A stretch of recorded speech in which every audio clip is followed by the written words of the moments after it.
It is that music, isn't it?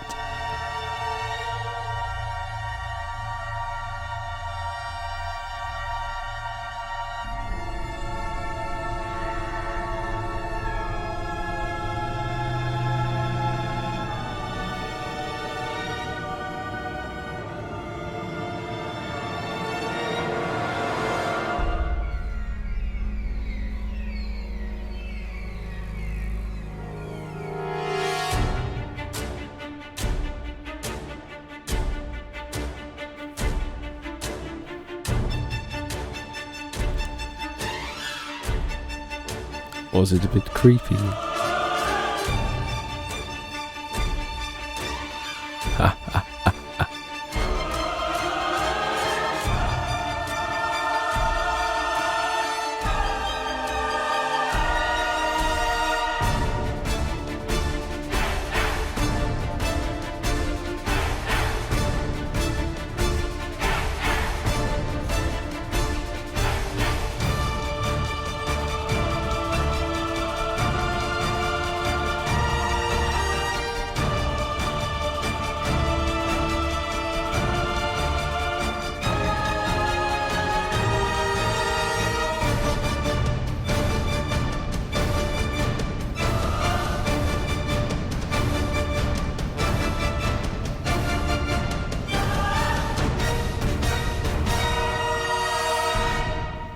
Good evening, episode 3 of season 2 of Duel. Welcome everybody. How are we all doing?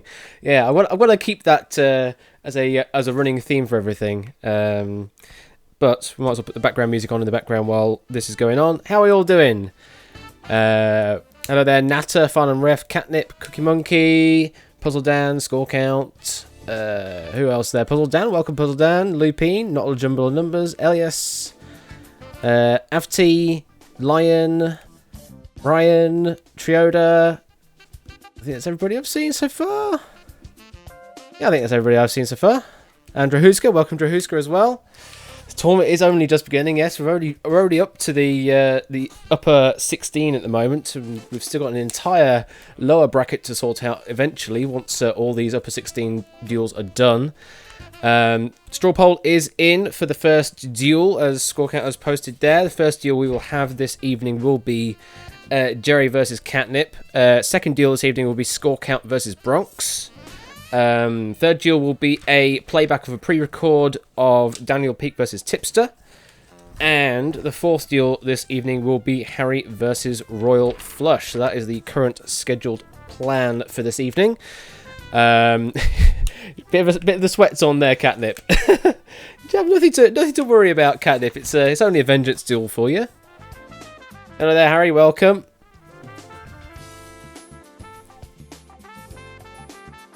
Turn the background music a bit more, like that. Okie dokie. So yes, a cat, a chocobo, penguin, all in a row, indeed. All of the animals.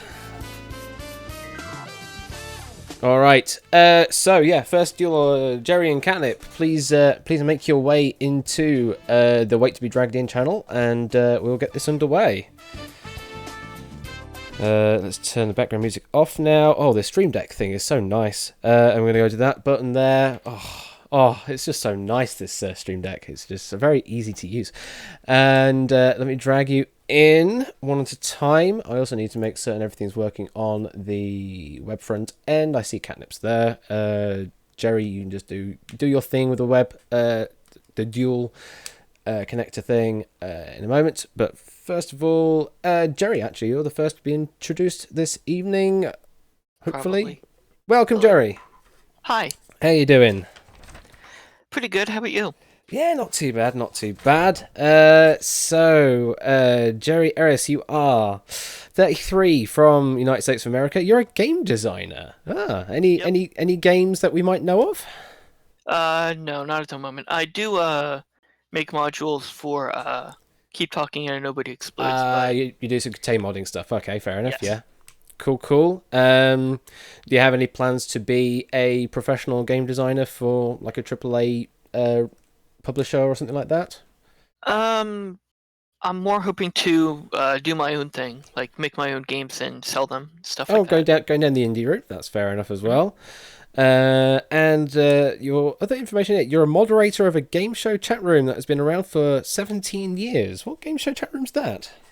Um, it's called PYLP Studios. It uses Palace Chat software, which Okay. is pretty old. Mm-hmm. Cool, cool. And as for how competitive you are, you just gave a number 8. You didn't describe anything. You just said 8. Yeah, Is this a reference to Stanley Parable or what? not really. I just thought it was like 1 to 10 or something like that. Yeah, but then Uh, below that, you then say how well you're going to do in season 2. You then gave yourself 6 out of 10. yeah. Uh, So 8, there, 6. You're kind of losing. yeah. It's kind of dropping in even numbers the more we ask. Uh, yeah. Uh, there are a lot of great players in this tournament. Catnip obviously is going to be one of them. hmm But seeing all of the one question duels, I'm gonna have to bump that up to like 6.25 or something. Well, we'll see. As for your past performance, you were in season 1, but you were beat. No, sorry, you were beaten by Samster in season 1, but you beat Catnip in the first round. So this is a sort of vengeance duel for that. Yes, Whiskers. I can hear Whiskers is meowing at my feet at the moment, but she's not wanting to leap up just yet. All right. Well, thank you very much, Jerry. And your competitor this evening is Catnip. Welcome, Catnip. Good evening, everyone. How you doing, Catnip? How you doing after your visit to the UK? Oh, the visit has been awesome. Yesterday it was very much of a no, why am I still here? I want to go back for a bit more. Today I'm more of a proper human being, but Just sort of settled back into it again. yeah, As a with reminder, a bit healthier mindset. yeah. So as a reminder, everyone, this is Catnip, 28 from Lithuania, health insurance data handler by day, quiz creator at night. And as I said earlier, this is the Vengeance duel from season 1. So how are you feeling going into this duel, Catnip? Me, nervous. Nervous? What is the official term for that? Yeah. Pretty much asking friends to keep their fingers crossed for me and things like that. Mm-hmm. Well, this is your second duel in season 2. You beat Hunter Dillon in the opening duels to get to here. So, yeah, we'll see how well you do this evening against Jerry. Okay, let's get this duel underway. I can see Catnip's on the WebSocket. Jerry, are you on the website yet? I should be. You should be. Just hit the set name button so I can see what you've set your name as. Right. I'll refresh it. Hopefully that'll do. Alright. Oh, there we go. Connected. There you go. I see Hey. it now. Jerry Eris, all one word, capitalised the J and E. Beautiful. And Catnip is just a lowercase c. With yep, cool. All right, that's all my end stuff done. I'm now going to go into my special dual setup on my Stream Deck. Look at this, everybody. Ooh. I have a special setup on here now, so I can press. Can't wait to see it. I could just I could just press buttons on my end to control the game show now, rather than having to do anything else. Do you want a test question to make certain the website's working okay for you? Yes, please. All right, I'll hit the play stop button then. Then I'll hit this to start the game. Ignore the music, ignore the music, ignore the music, ignore the music. I mean, this is a bit of a test of to make certain that my buttons all work as well, because I only tested a couple of them. But anyway, here's your test question, and these are all your options. Do as you wish. Catnip is locked in and accelerating. Wow, how very aggressive for the test question. Very. The buttons, right? So I mean, we do. We do better. have to test the buttons. Yep, that is exactly the point. Let us show your given answers. There we go. Both going just with A and your answers. Show the answer. Oh, hello. That one's not working. Oh dear. I know why. No, I don't know why. Why? Oh, apparently the game window has to be focused specifically. That's a bit weird. Okay. Well, that's a thing. That's a thing. So I just need to know that I need to do that. All right. Both happy with everything? Yep. Okay. Aside from my opponent having won against me already before, yeah. Okay, I've put the deal in motion on the challenge. Can we get a vote result from score count, please? There's probably a command to put in. I can't remember what it is. But if we can get a closed poll, invalid parameter specified. Oh, results. It's got a S on the end. And Nightbot is being pants. Poll results. There we go. So the results are in. Catnip 8 votes. Jerry Eris 1 vote. So the majority audience going with Catnip here. No pressure, right? No pressure at all. So are you both ready to play? Yes. As ready as I can be. All right, Jerry and Catnip, let us duel.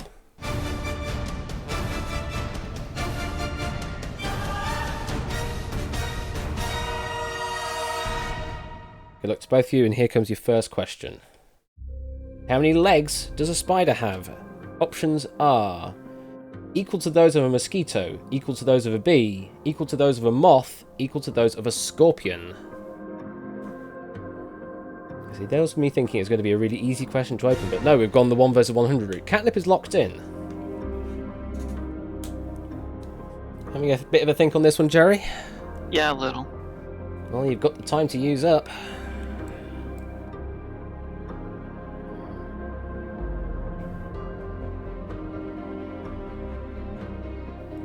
Catnip being a bit conservative, not bothering with the accelerated just yet. I'll let him waste a little bit of his time for now. Yeah.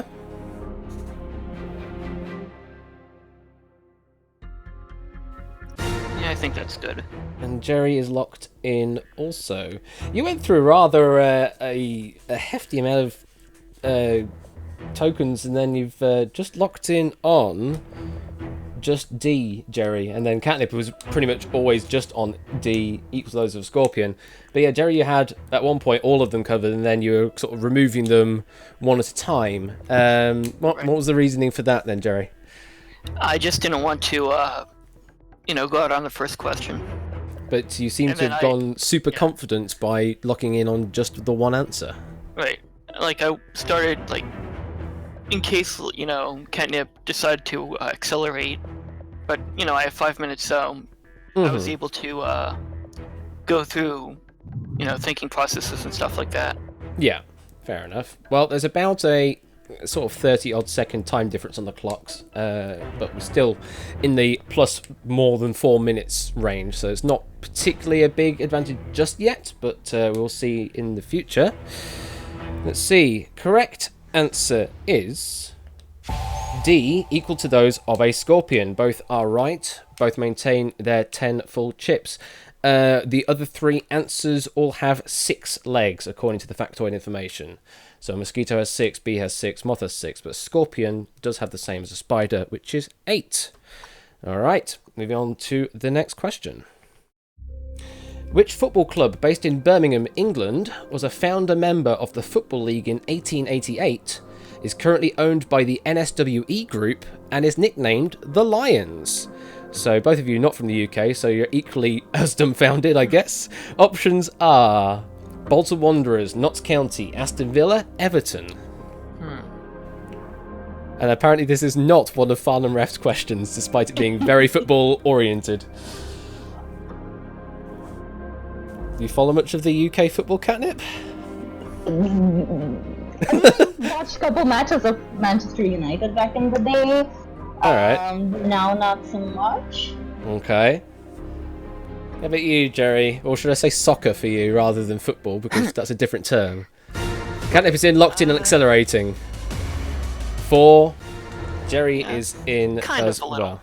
Kind of a little. Okay. Let's see what you've gone for. Hopefully that went through. Did it go through? Doesn't look like that button actually does go through. I do see his... Oh, you do? Okay, you do see it. Okay, it's just on my end, the console's not saying I did say it for some reason. Whatever. Okay, at least the button does work. So, Catnip locked in on all 4 answers, definitely getting through on this question. Elias does has a factoid for this afterwards. Cool. We'll go to that in a moment. And Jerry locking in on just C and D, electing not to go with Bolton Wanderers and Notts County. Why is that, Jerry? Well, Wanderers kind of seems like the nickname already, and Notts County, I don't know, but if I, Catnip had accelerated me, if I had more time, maybe I would have put a chip on B as well, but C and D just jumped out at me. Alright, well, if the answer is A or B, then Catnip is through to the upper quarters, but if it's C or D, we move on in this duel.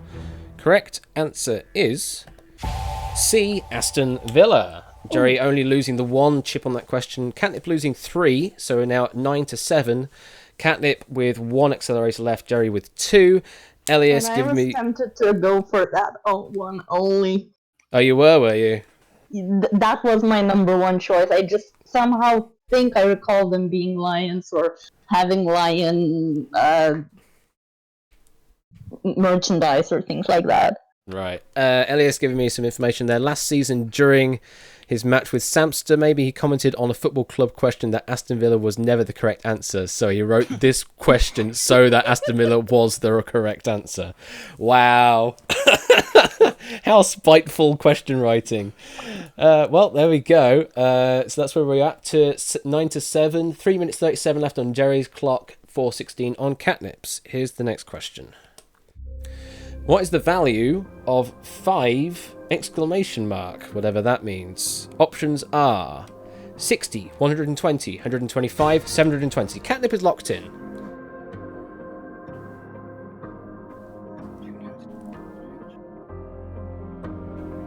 Yep.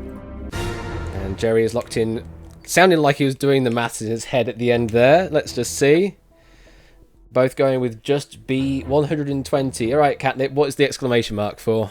How is it called? Factorial, I believe? All right. So it's 5 times 4 times 3 times 2 times 1.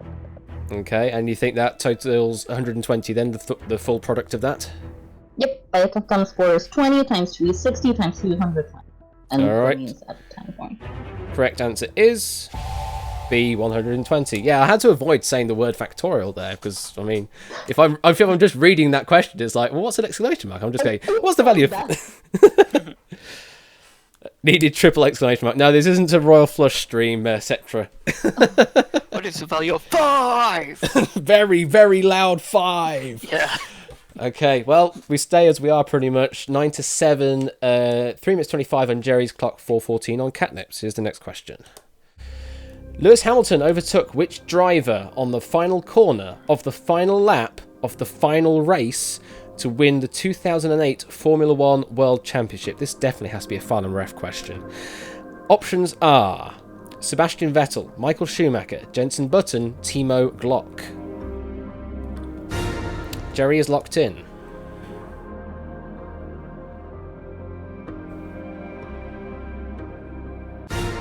And Catnip is locked in. Okay, let's see what you've gone for. A, B, and C covered by both players, but D is only covered by Jerry. So Jerry's definitely getting through on this question. Catnip, you're relying on the answer not being Timo Glock. Why did you leave Timo Glock out? So, 2008, I was not... During my teenage years, my brother used to watch Formula 1 a lot. Mm-hmm. So I have slight knowledge from osmosis, because same house, same room, and what have you. Mm-hmm. And I just think I would have remembered Timo Glock. This one in 2008 was a little bit later, but I still think I would remember that name as being someone good or being in sort of top ranks. Okay, but that sort of makes sense. Jerry, just out of curiosity, which of those 4 answers would you have given if you only had the 1 chip to play? I would probably go with A. Just out of a guess, I guess. Just out of a guess. Well, if the answer is D, Timo Glock, then Jerry is through to the upper quarters. If the answer is A, B, or C, we continue on as we are. The correct answer is D. Wow. Timo Glock. And this duel is over. Wow. Okay. So the factoid I have is that Timo Glock, so is this driver in question, Lewis Hamilton finished the race in 5th place ahead of Timo Glock, beating Felipe Massa to the title by 1 point. Yes, Timo Glock. Not particularly well known in Formula 1, but yes, was in the very least the 2008 season. Unlucky catnip. Unfortunately, that osmosis was not enough to get you through that question. And Jerry is through to the upper quarters. So, Jerry, congratulations. Oh, Thank hello. you. Things have happened. Eh? Why has that happened? Why has it used a generic subscription thing? That's weird. Also, it's not come up anywhere else on my system. Oh, that's why. That's a YouTube subscription. Okay. Thank you, docile Goomba over on YouTube for subscribing to my channel. I was wondering what that was. So we now know that in opening quarterfinals, the lower of the matches, we will have Lacus Welt playing against Jerry Eris. So, Jerry, how do you feel going up against Lacus Welt in the upper quarterfinals? I think it'll be an interesting contest. I hope I win, obviously. Hope you win. And Catnip, commiserations and commiserations again on the vengeance. And you'll be fighting against Not a Jumble of Numbers in the lower 16. How do you feel about that? We'll see. But I think I'm a bit less nervous about that than I was about tonight. Mm-hmm. Fair enough. How do you feel about losing out on the question? You felt fairly confident on possibly getting that right. I mean, stuff happens. Stuff happens, yeah. To put the censored version in the stream. Just feeling a little salty, maybe, but nothing particularly. Actually, not really. Oh, really? Which is Okay. weird and unusual for me, as a lot of us know by now. Mm-hmm. But yeah. These things happen, and as I say, this is your first loss, so you'll be going down to the lower bracket, so you still have a second chance to make it all the way through to the end. So there's every hope that you can do well in the lower bracket, but it will be a lot more work to do that. But for now, thank you very much, Jerry and Catnip, for playing in this duel. We'll see you in future duels. Thank you. Thank you. And Thank good you evening. for having me. No worries. I'll see you around. Okay. So we move on to the next duel this evening, which is going to be Score Count versus Bronx. So could they please make their way to Wait to be Dragged In? While we're doing that, I'll go to OBS and put the background music on, excuse me. And I need to change the scene. I need to change to Score Count Bronx. So that's that one. And hopefully people will be joining the buzz-in site in a moment. Okay. Let's go back to that. Switch the background music off. And go back to the duel section. Sax them up. Final ref, you've got the loser of this next duel, you say. Is that correct? Farnham ref is the loser of number 10. Number 10 is indeed this duel. So yes, indeed, Farnham, you are right. That will be whoever loses from this match will be up against you in the lower bracket. All right, I see a score. I do not see a Bronx yet, though. Where is a Bronx? Bronx is in vocalized, so I can drag him in a moment. So let's move on to duel number 2, and we welcome. Hopefully, if the drag works. Hello, drag. Hello. There we go. Score count, the Dark Chocobo himself. Welcome. Quack. Quare indeed. How are you doing? I'm nervous. You're nervous. Maybe It's only just a little bit. It's only a duel. It's only a duel. Fair enough. Although, Only one of us shall die. well, no, neither will at this deal because you do have a second chance. Fair point. You'd just be maimed, that's all. So, Flesh wound. score count, aka Sean, you are 90 in Mercury years, if anyone wants to do the maths on that. You're from the UK and you did not give any particular information on what you do for a living. Up to you now if you want to give any information now or not. I do the boring stuff. You do the boring stuff. I try to be vaguely entertaining to people. I guess that's the closest definition I can get. Okie dokie. And interesting factoid of yourself. Once caused yourself a visit to the A&E due to a head injury sustained from hiding in a laundry basket as a joke. Do you want to elaborate on that? I literally thought it was funny when I was like 5 or 6 to hide in a laundry basket. It was one of the ones with a sort of dipped lid. I don't know why. I've never seen a laundry bag like that ever again. Partly because probably I've been kept away from them.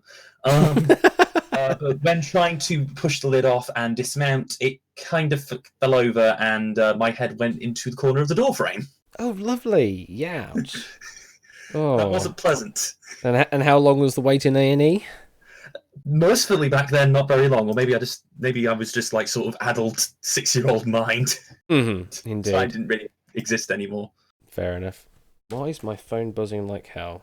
Because my bandmates are trying to talk to me, apparently. And my phone doesn't want to unlock, even better. Sure, that can go on silent for later.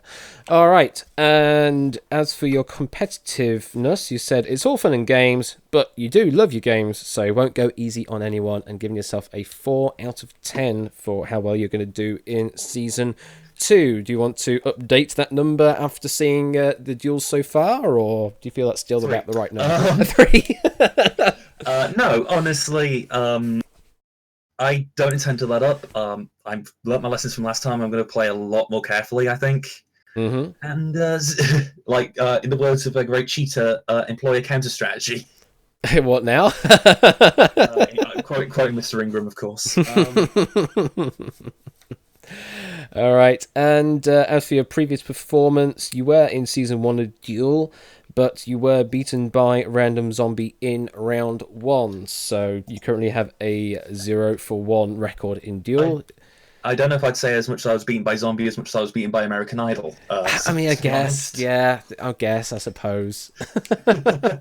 Well, we'll see what happens. I mean, they just had some really rough questions about UK culture. Neither of them from the UK, so swings and roundabouts, eh? Swings and roundabouts.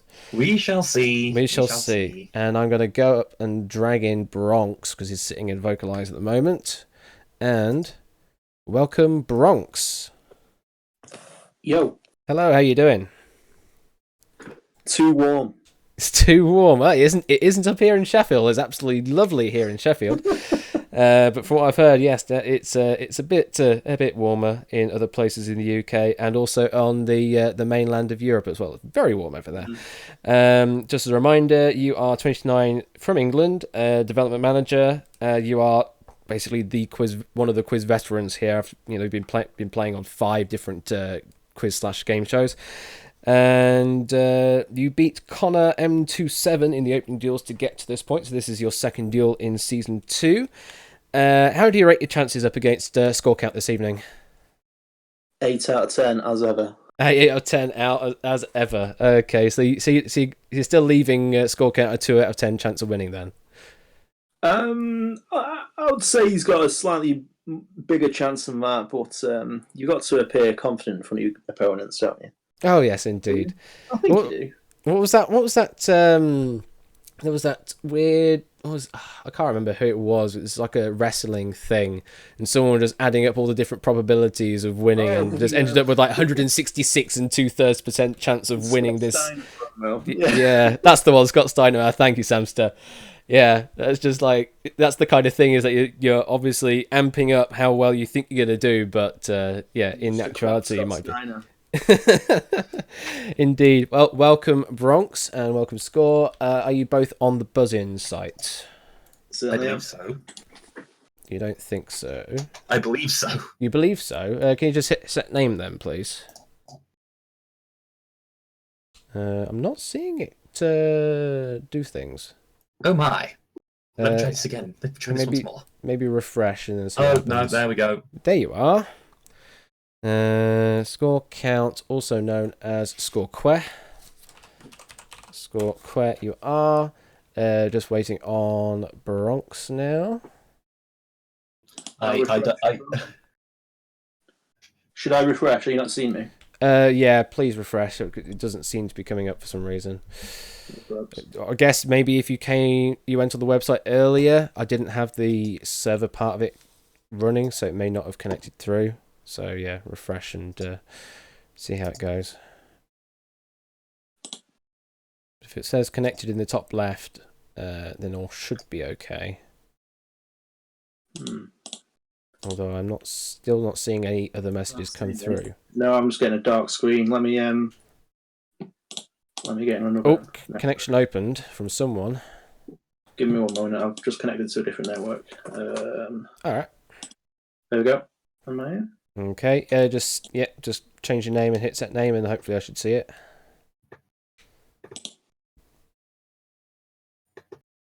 He says. Sorry about this. It's okay. Technical difficulties, everybody. While we do this, let me go to put the background music back on. Oh, there you go. I'm connected now. There you are. I see you now. Beautiful. Sorry everyone. No problem. It's certainly better technical difficulties than we've had in the past. So and you're just the same name as before. Right, put the background music back off then. Back to the duel situation. Cool. All right. Do you want a test question to make certain it's all working? Yeah, let's do. Given those bubbles, yes. Yep, sure, can do. So hit that, hit the start game button, ignore the music, ignore the music, ignore the music. I think what I'm going to have to do is implement in future a start game button that's silent, so it doesn't do all of this. All plays a parody version of the music, one of the two. I suppose, yeah. And then this is the test question, if I've got the right window focused. There it is, and there's your options.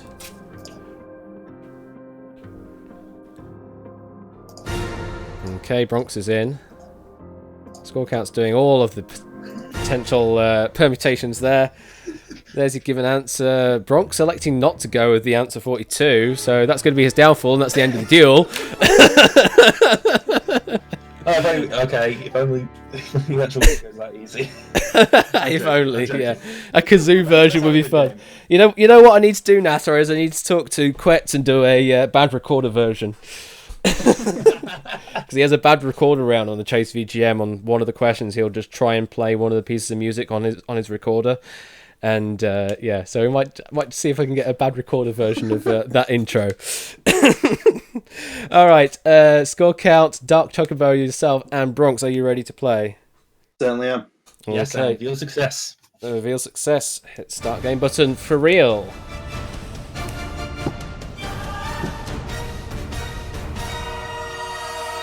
Good luck to both of you, and here comes your first question.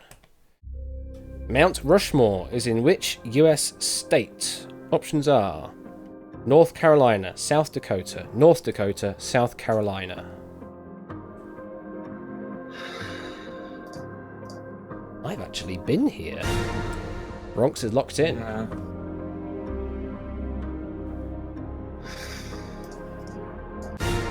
And score count is locked in also. How confident do you feel, score count? Do my answers give you a clue? Yeah, kinda. Locking in all four possible options there. Bronx is feeling very confident, locking in just B, South Dakota. Feel that's the right answer, Bronx? Yes, yeah. I haven't been there, but I know. America's my strong point, I'd say, so. Well, you have spent some time living and working over there, so it would be a fairly good strong point of yours. Correct answer is B, South Dakota. Chocobo, I'll just call you Chocobo from now on, I guess, is now on 7 chips. Bronx is on 10. Time difference pretty much negligible at this point. Here comes your next question. After romanizing the words if necessary, which of these words does not mean green in another language? Wow. Options are Vihreya, Gelb, Verdi, Midori. Sorry, that last one I should say Midori. Should say it a bit better than that. No idea if any of the pronunciation of A, B, or C was right, but D is Midori. So, good luck to you on this one. Yeah. So how are you feeling? Two are definitely no. Chocobo is locked in and accelerating. 4, 3, 2, 1. Oh, idiot. Bronx in there with a sudden change of mind right at the last moment. Oh, no. We've got some sudden realization sounds from Bronx as well. What's that? What's that about? I think of. I know the answer, but I was thinking of the other way, which do mean green, I think. Alright, well, let's see what... Verdi, Midori, and Berea. No, Verdi, Midori, definitely green. I think Gelb is yellow.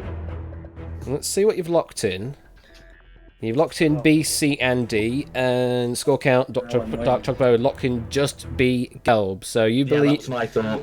So you believe, both of you believe Gelb means yellow, and the other three then are green in other languages. Any idea what those languages are going to be? I'm mostly leaning on sort of my video game method, ethos sort of knowledge here, just things I know are associated with green. Mm-hmm. Not so much my knowledge of language itself. I'll be perfectly honest. Well, correct answer is B, Gelb. Score count on 7 chips, Bronx on 8. This is definitely a Harry question because it's got Finnish and linguistics all over it. Virea is a Finnish word. Gelb is German. Verdi is, I believe, French. And Midori is Japanese. But yes, Gelb is yellow. All the others are green. So, score count has used 1 accelerator, down to 7 chips. Bronx on 8, still both accelerators in hand, and both timers exactly on 4:15. Okay. So there we go. Here comes your next question. Which of these musical compositions was created by Mozart?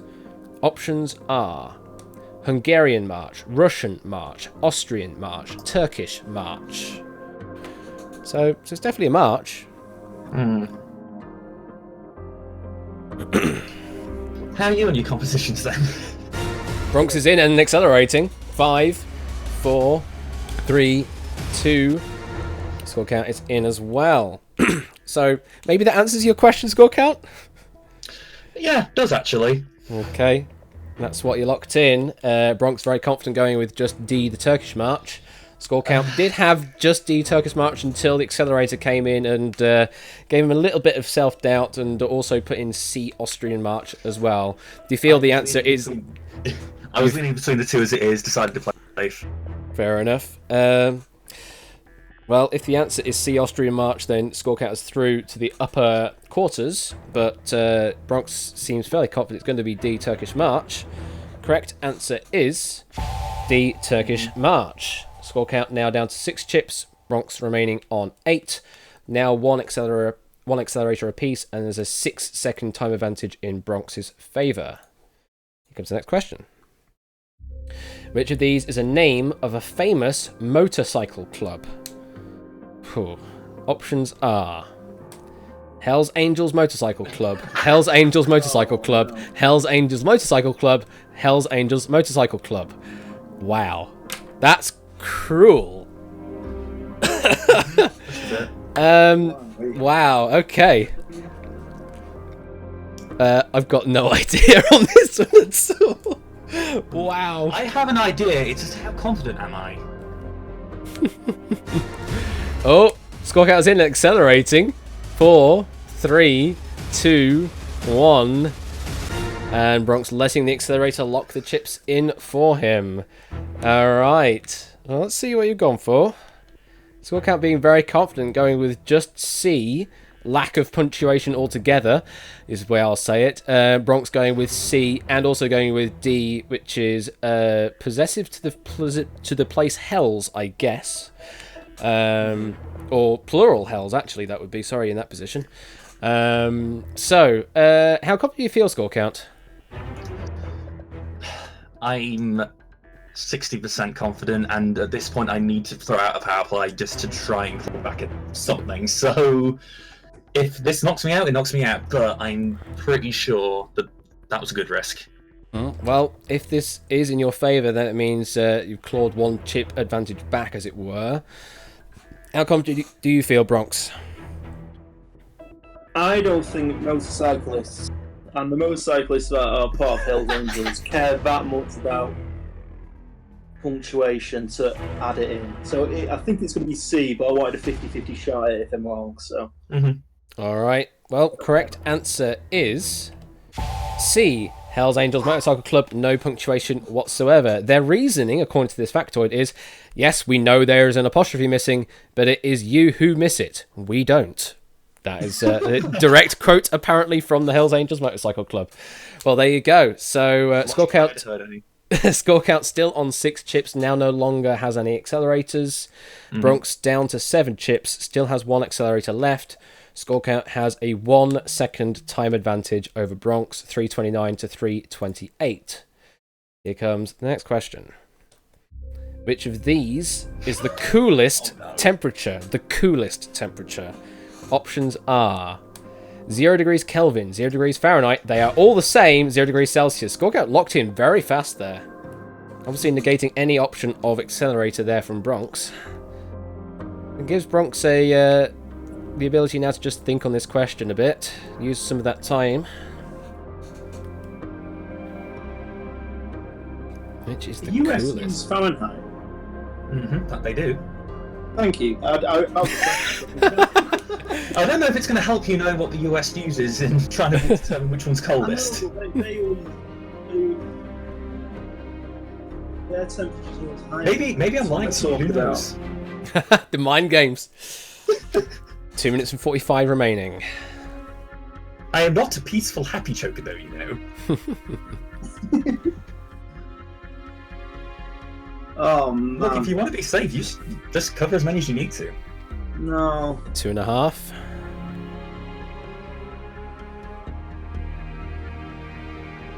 How much time do you have? I have some time. Okay. My time has stopped at this point, I hope you realise. I mean, yeah, there is that. His timer has stopped at this point.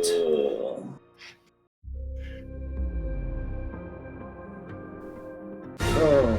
Bronx is locked in. So the times as they stand now, Bronx is on 2 minutes and 9. Score count is on 3:26. So it's over a minute time advantage now in the favour of score count. But that may be completely academic depending on the result of this question. Let's see. Score count being very confident with that very fast lock-in as well, going with just 0 degrees Kelvin. Or as Harry's saying, A is actually written incorrectly, should just be 0 Kelvin. Don't use the word degrees, apparently. Correct, but... And Bronx going with 0 Kelvin and also 0 Fahrenheit as well. So why do you go with just A score count? Well, unless this is a question that's like, 0 degrees Kelvin doesn't exist, so therefore it's wrong. 0 degrees Kelvin, the Kelvin scale is the Celsius scale set to absolute 0, i.e. rather than 0 being the freezing point of water, it is the absolute heat death of everything. So therefore, you can't go any lower than 0 Kelvin. Alright. Well then, correct answer is A, 0 degrees Kelvin. So there we go. Score count and Bronx now level on chips, 6 apiece. But there is that significant time advantage now in the favour of score count. 326 plays 209. However, Bronx still has 1 accelerator in hand to use. Both players also still have enough chips to cover all possible options on a question. Here comes the next question. When Richard Nixon famously said for the first time on television that he was not a crook, where was he? Options are Disney World, Washington Monument, White House, or Plaza Hotel. Bronx is in and accelerating. 5, 4, 3, 2. Score count is locked in as well. Let's see what we've gone for.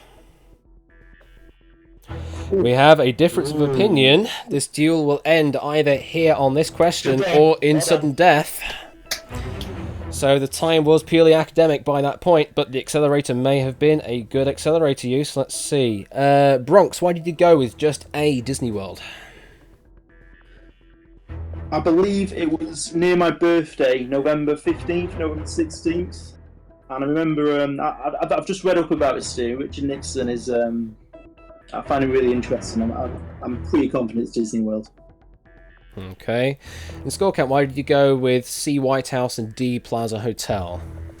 Because as far as I was aware, that was said in an indoor location, as far as I'm aware, which might have been the second time he said, but it was the only clue I had. And as I said, I am pretty sure that I deferred to higher authority on this one. So in either case, good game.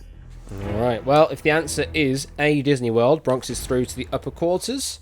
If the answer is C, White House or D, Plaza Hotel, score count is through to the upper quarters. If the answer is B, Washington Monument, we go to sudden death. The correct answer is A, Disney World. Good knowledge there from Bronx, and good game all around. Congratulations. Bronx, you'll be heading through into the upper quarter finals. Good game, pal. I'm glad I managed to drag it out that long. That was a good duel up to that point, very much so.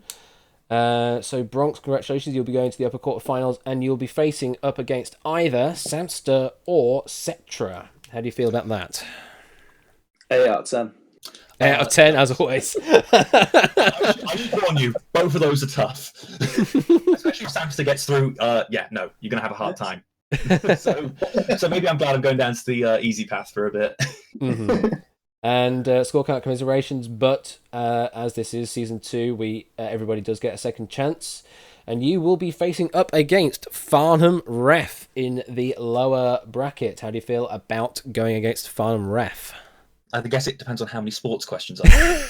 Well, put it this way, it depends on how many sports questions other people other than Farnham Ref write. I know that one that was by Elias earlier, but a lot of Formula 1 style questions and football questions have come from Farnham Ref recently, so there may be a slight deficiency, or should I say, wink wink, nudge nudge to the question writers, write some sports questions. Yep, there you go, Elias. Yep. So commiserations, but you will get a second duel no matter what. I thought that lasted longer than my first, and again made it a fun match, I think. Yeah, it was awesome. Really enjoyed it. Cool. And we'll see you in future duels then. Thank you very much, both of you. Speak soon. So, hey. Alrighty, take care. Bye. Bye. Alright. And we now move on to the third duel this evening, which is a pre-recorded duel. This one is going to be, if I can find the scene again, game scene. This one is that one there, Daniel Peak versus Tipster. What I'm going to do is, there is an intro on this one with sort of contestant introductions and that, so I will play all of that out. Score count, if you are around, feel free to start a vote off for this match if you want, and we'll just close the poll off at. Actually, what was the result for? Did anybody do a poll for that match? I can't actually remember. I know Score Count's the one that's been doing all the polls, but he just played that match, so I don't know. Anyway, whatever. So we can do a poll for this one while we do all the contestant intros. And yeah, we'll play this video out and we'll see how it all went out. Sorry, Catnip, I must have missed it. It was 10-0 for Chocobo to win. Unfortunately, everybody got that one wrong then. Okay. Yeah, sorry, Catnip, I completely missed it. Okay, I need to change scene on OBS. Need to make certain the video is coming through. Desktop still needs to be on for that to work, and I just need to mute the mic when it starts. Cool. Score count starting, a new poll off. Alright, so put your votes in for this while I then play out this duel and the contestant introductions. So yeah, we'll do some contestant introduction stuff. Alright, so in this duel, first contestant is Dan Peak. Welcome. This is your first duel of season 2. Oh yes, season 2, twice as good, twice as many questions. Well, I was hoping a few more than at least twice as many questions. Although going by the record of the previous few duels, it's been quite fast actually. We haven't had to use the clock yet because the duels have lasted only a few questions per duel, but hopefully that'll change. The clock is there that it is not lasting as long. I suppose, yeah, it's sort of there as a pressure point now, rather than just I was just thinking Sod's Law. Well, that as well, I guess. Yeah, just it being implemented has caused it to change. I don't know of your age, and I don't know if you want to reveal your age. I'm in my early to mid-teens. Early to mid-teens. Okay. By teens, I might mean 30. You are from the UK, and as far as I'm aware, you are a question and puzzle writer. That is correct. That is correct. Do you want to give any details of any any quizzes or game shows that you've written in the past? Written for in the past, should I say? I am still a writer for Only Connect. That is my current only thing that I write for. The rest of the time, my main job, because that's Only Connect is on the side. I write crosswords and puzzles and other things for the Press Association, so they appear in various newspapers in the UK, newspapers and magazines. Mm-hmm. Just because I write these things doesn't mean I'm any good at them. Can I just stress this right now? I don't know. I mean, obviously, writing a lot of questions, you're going to know a lot of random bits of knowledge. It's just going to be sort of lodged in your brain somewhere. It's just eking that out. As well. I mean, I guess if there's a lot of information coming through, you will tend to, lose some of it because there's just a barrage of information. A little bit. There's definitely an element of that. But having said that, I deal with a lot more entertainment stuff than I used to. So I think my film knowledge is better now than it was when I started the job about a year ago. Oh, interesting. So, how about you? How about music? How about your music knowledge though? Because we know that Tipster's pretty good on the music. I've heard some music. I hear it's quite good. You hear it's quite good. Oh, okay. Any music you want to talk about that you've heard of recently? I mean, I like the Eurovision Song Contest. I've got a very upbeat playlist for when I need motivation at work or to do some desk bopping. I know there's been some multiple choice questions being proofed earlier today by Elias that are Eurovision related. I have no idea how many actually got in though. All I do know is that there are 164 questions that we can pick from for this evening out of the 853 that's actually still on the system. Although we won't be able to use all 164 because some of those might be written by Tipster anyway. So we'll get to that point anyway. That is contestant 1. Thank you very much, Dan. And going up against you is Tipster. This is your second duel in season 2 of Duel. And again, you are 26 from the UK, and you are part-time librarian, part-time TV and radio host, and part-time tea addict. And you played up against Ian Dominic in the first round, and that was quite a short one. You got through on a question about y equals mx plus b, I think? Yes, that's correct. I'm already doing 100% better than last time. That is true, yes. He did get eliminated in the first round against Harry in the first round, yes. Although I guess I technically haven't lasted longer yet. Well, we shall see. We shall see.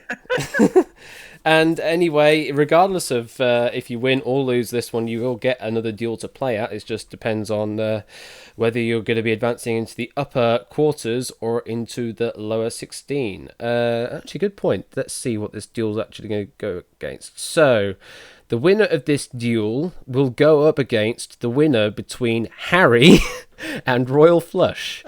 So if Harry does manage to get through and Tipster, if you were to get through, that'll be the vengeance match there in the upper quarterfinals. But you would have a clock to play against now. Let's live the dream. And for the loser of the duel, they will be playing against... So this is match number 14. Loser in match number 14 will go up against Pogo HG, which played against Grungle Squeaky in the opening duels. Actually, their duel went on quite respectably. So that could be an interesting duel. But that's all future possible duels. Let's get on with this actual present duel. Both of you ready? Mm-hmm. As ready as I'll ever be. All right, Dan and Tipster, let us duel.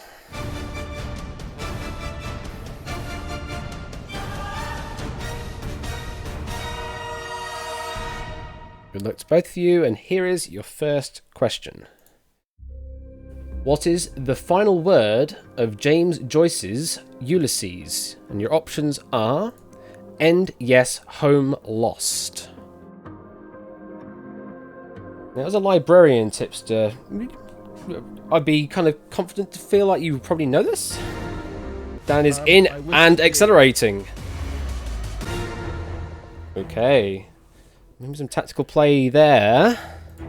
Yeah. That kind of rushed his hand there. I was trying to sort of eke some information out, but hey ho, that's how the game goes. It's good time to go on the offence. Right, okay. So okay, I'll ask that question again then, Tipster. How confident do you feel? Well, not very. As you can probably tell. And same question to you, Dan. Not a clue. I mean, something in my gut says home, maybe. An end is just a nasty answer, whoever wrote the question. But yeah, not a clue. Not a clue. Well, you're both through on this question anyway. Just out of curiosity, Tipster, which of the four would you have gone for if you only had one to pick? I'd have gone with lost. I would have gone with lost. And same question to you, Dan? Home. Home. Okay. Correct answer is yes. And the full line is, and his heart was going like mad, and yes, I said yes, I will, yes. That is the final line, apparently. According to the factoids that have been posted with the question. So, we're now on 7 chips apiece. Dan has used one of his accelerators, still has one left. Tipster still has both. And on the clocks, it's only a 5-second difference currently. Here comes question number 2. How many subscribers do you need on YouTube in order to get the silver play button? Options are 10,000, 100,000, 1 million, 10 million.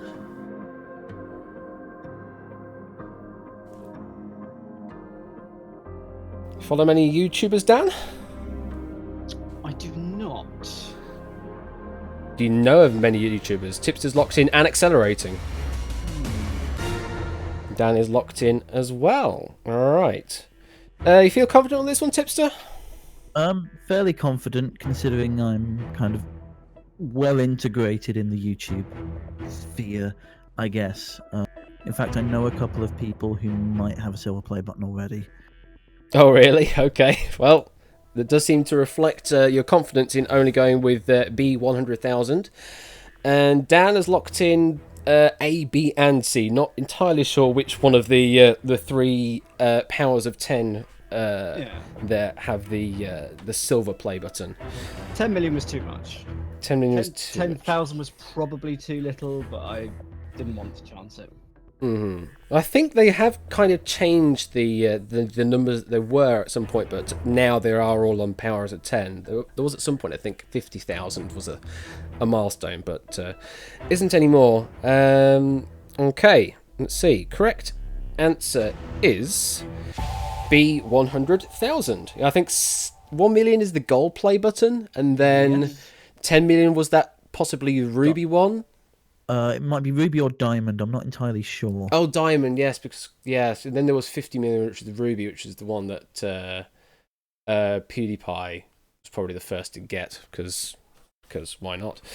Because PewDiePie. Because PewDiePie, indeed. At least it's not T-Series. Okay, Dan Peak is on 5 chips remaining. Tipster now has the chip advantage on 7. Both players still have enough to cover all possible answers, though. Both have used one accelerator now, and the times, they're pretty much level now, 4 minutes 28 apiece. Here comes the next question. Which of these is not the title of an album by Adele? Here comes the music question. Alright. Options are 21, 23, 25, 19. Which of these is not the title of an album by Adele? Tipster is in, unsurprisingly. How are you feeling about this one, Dan? It's a number. Okay. It's a number. Yes. So you've locked in, so I could spout all I want, and you could tell me horrendous lies in return. Yep. Pretty sure 21 was one of them. So it's just the other three. I think there was a bit of a gap between 21 and her latest album, so I think it would be 25, but I'm not entirely sure. So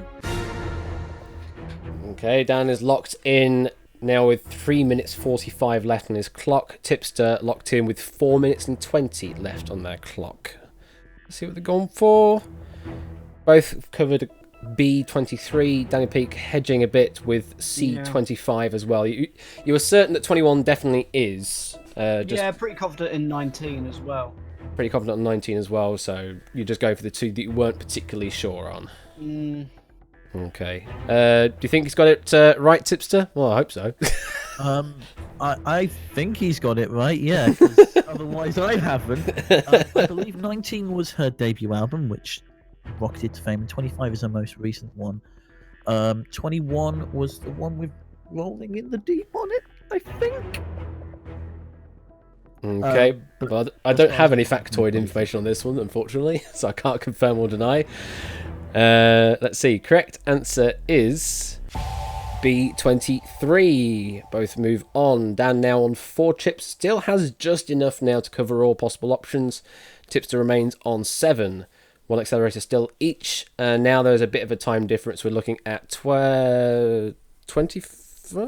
I can't do maths. 35 seconds time difference. There we go. And here we go on to the next question.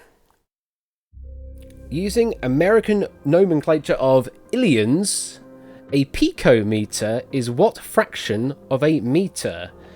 Wow. Options are 1 billionth, 1 trillionth, 1 quadrillionth, 1 quintillionth. I think there's an extra T in the quadrillionth one, but we can sort of ignore that.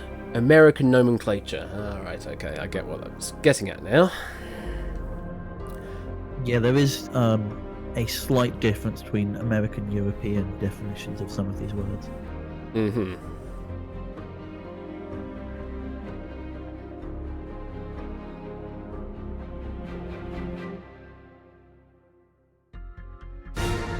Tipster is locked in. Dan is locked in. Okay. Dan, how many chips do you think Tipster's put down? 1. Same question to you, Tipster. How many do you think Dan's put down? I don't think he's put down more than 2. I'm fairly sure that this is kind of in his ballpark, so I'm confident he's put down 1 as well. Okay. Yes, you both put down 1. However, we have a difference of opinion. Tipster's locked in on B, 1 trillionth, and Dan has locked in on C, 1 quadrillionth. So we're either ending this duel on this question, or we're going to a sudden death question. I realise I've made a mistake. And why would that be? Because I know what power of 10 pico is. And I've just miscalculated where from the numbers. So what power of 10 is picometer then? Well, I'm not actually sure now that you ask it, but I'm pretty sure. He's doubting himself.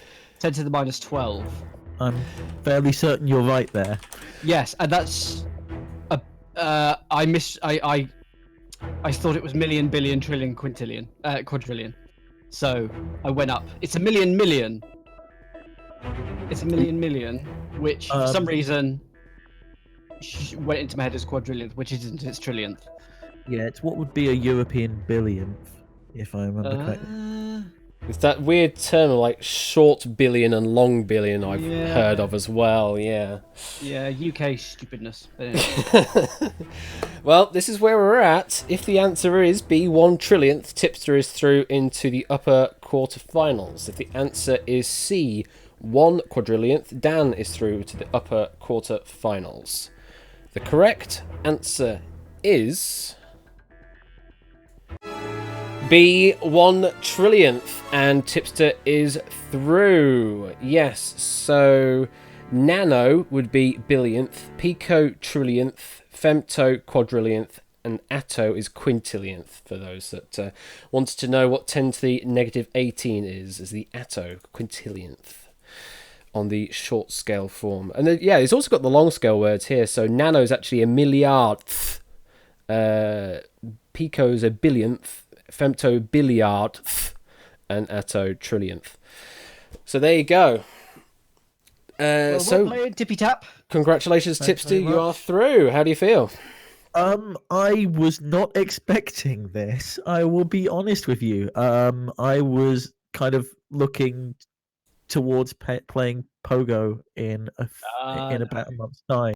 Your knowledge is always better than mine. It is fine. But yes, it's gonna be an interesting tournament because I may well see Dan in the final. That is entirely possible. Yes.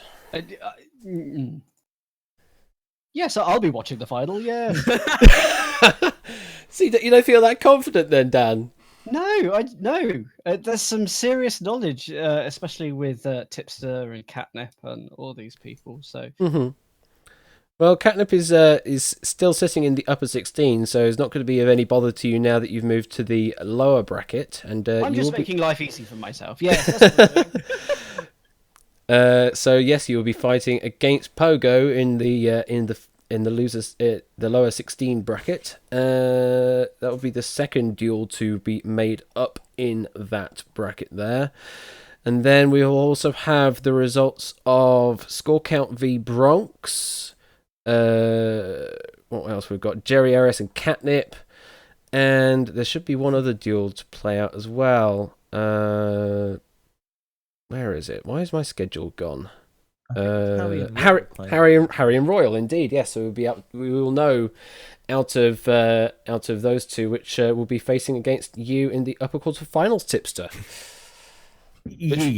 Which one are you hoping for out of Harry and Royal Flush?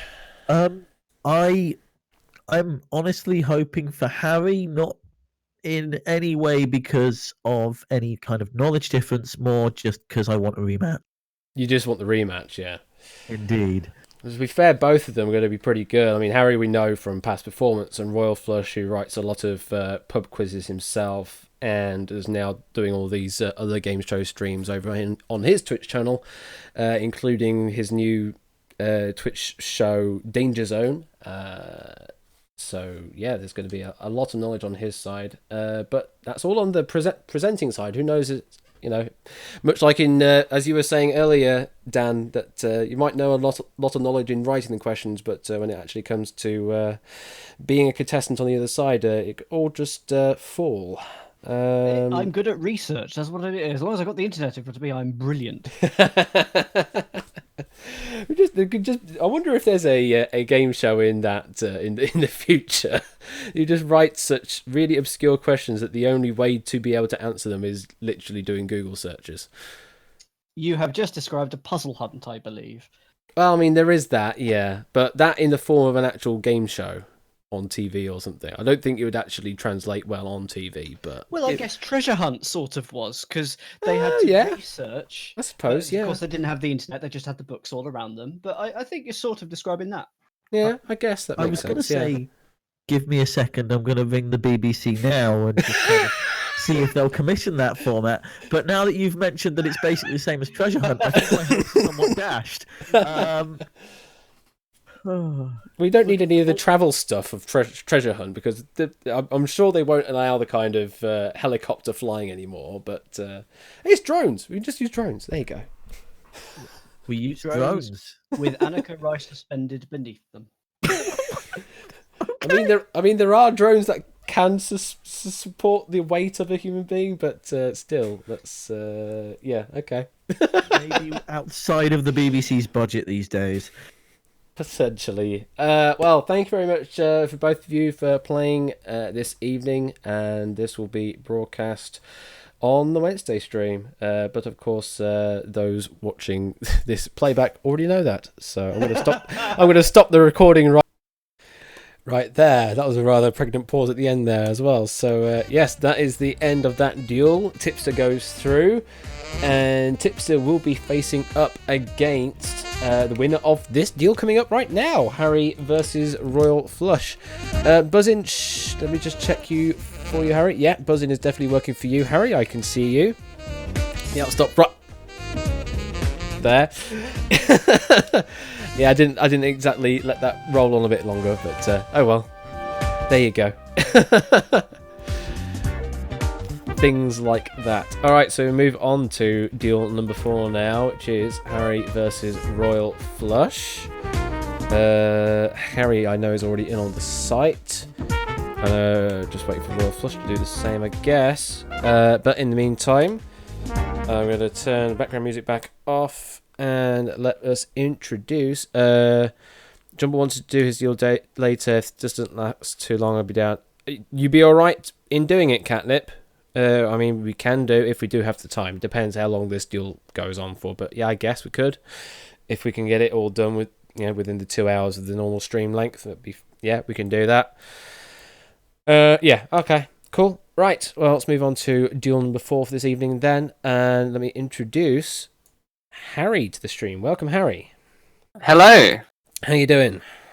I'm a bit tired because the kids were very annoying today, but The kids are very fine. annoying, but there you go. Yeah. So welcome, Harry. You are 19 from the UK. You are a maths student, and you're also a English teaching assistant, which would explain all of the linguistics kind of questions you've been submitting Yes. to the question database recently.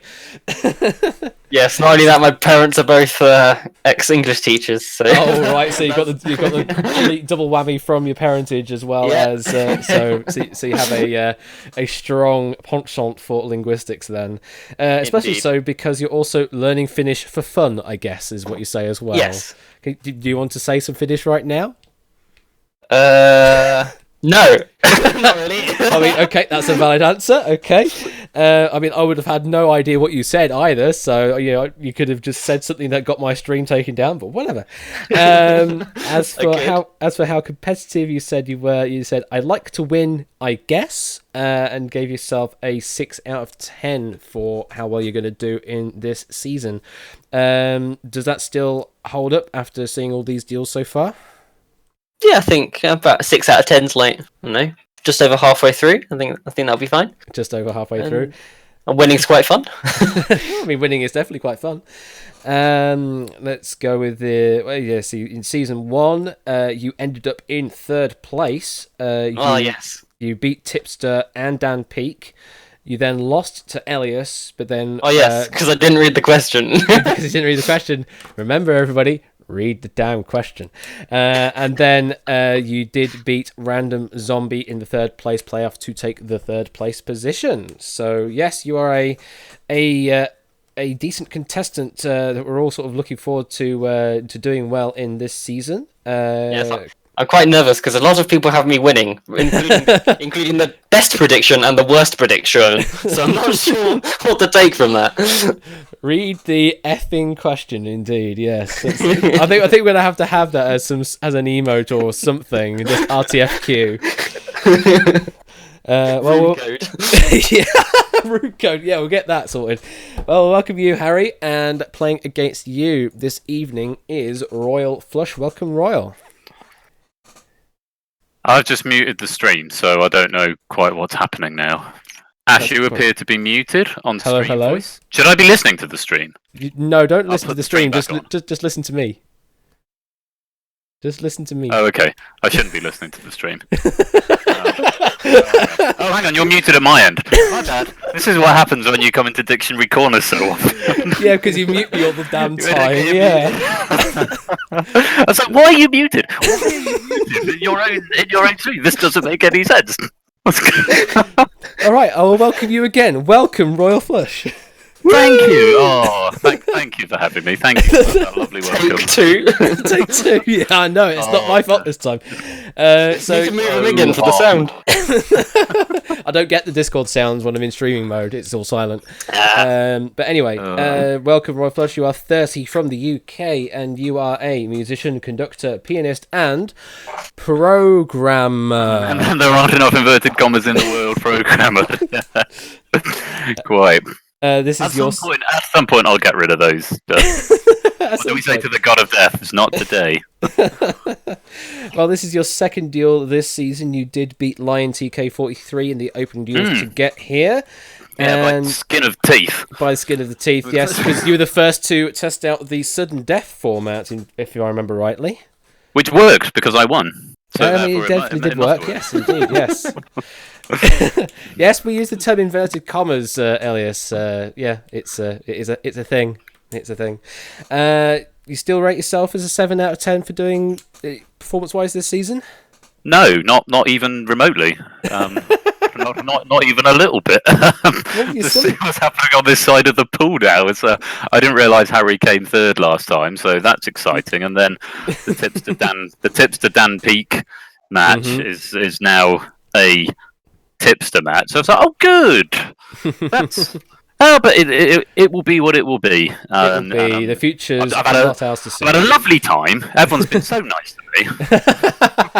That's a very game show phrase, that is. It's been a lovely day. It's been a lovely day.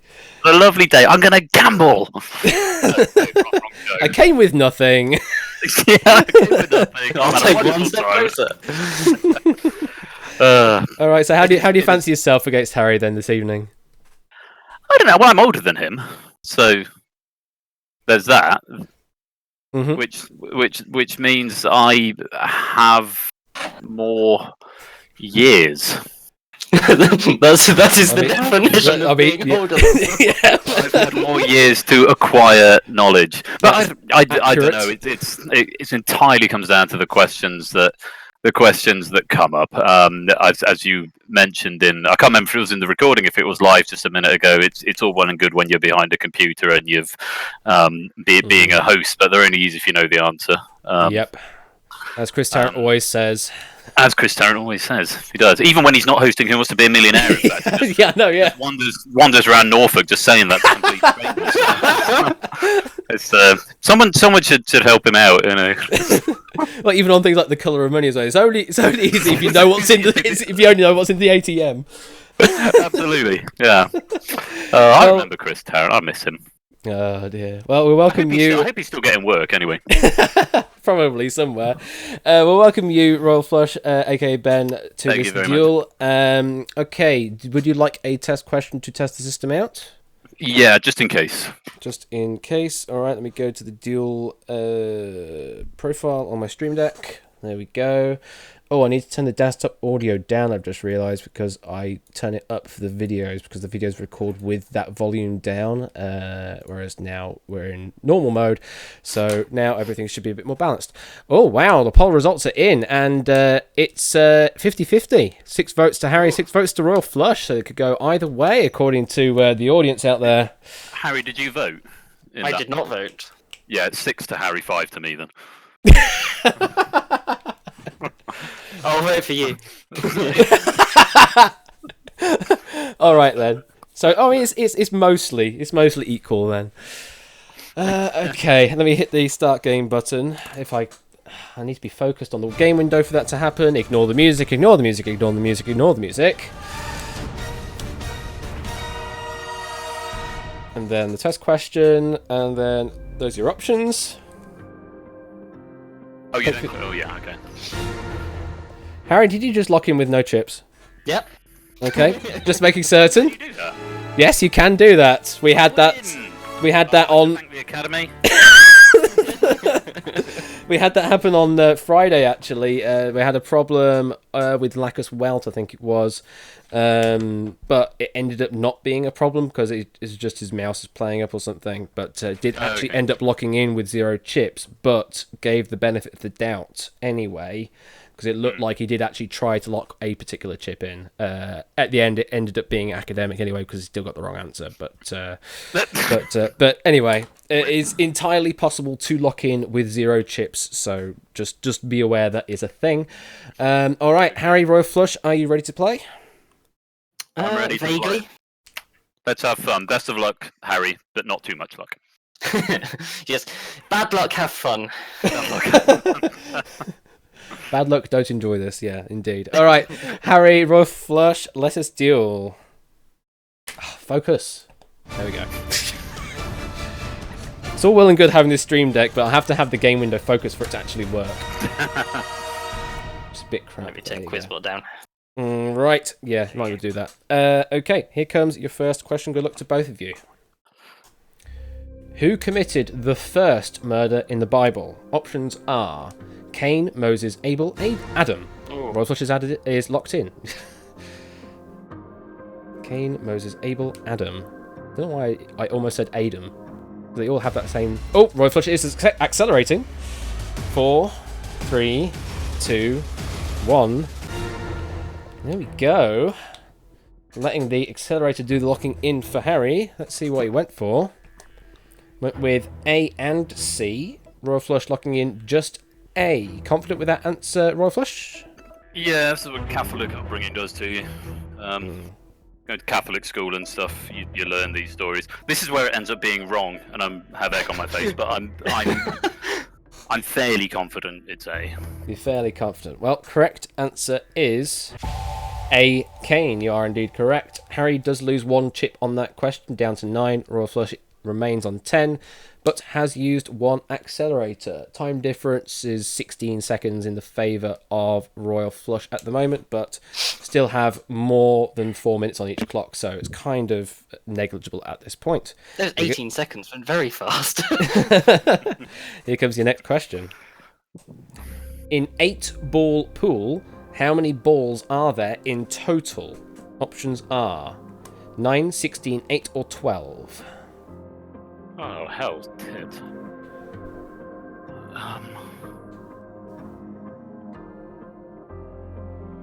Interesting question, this one.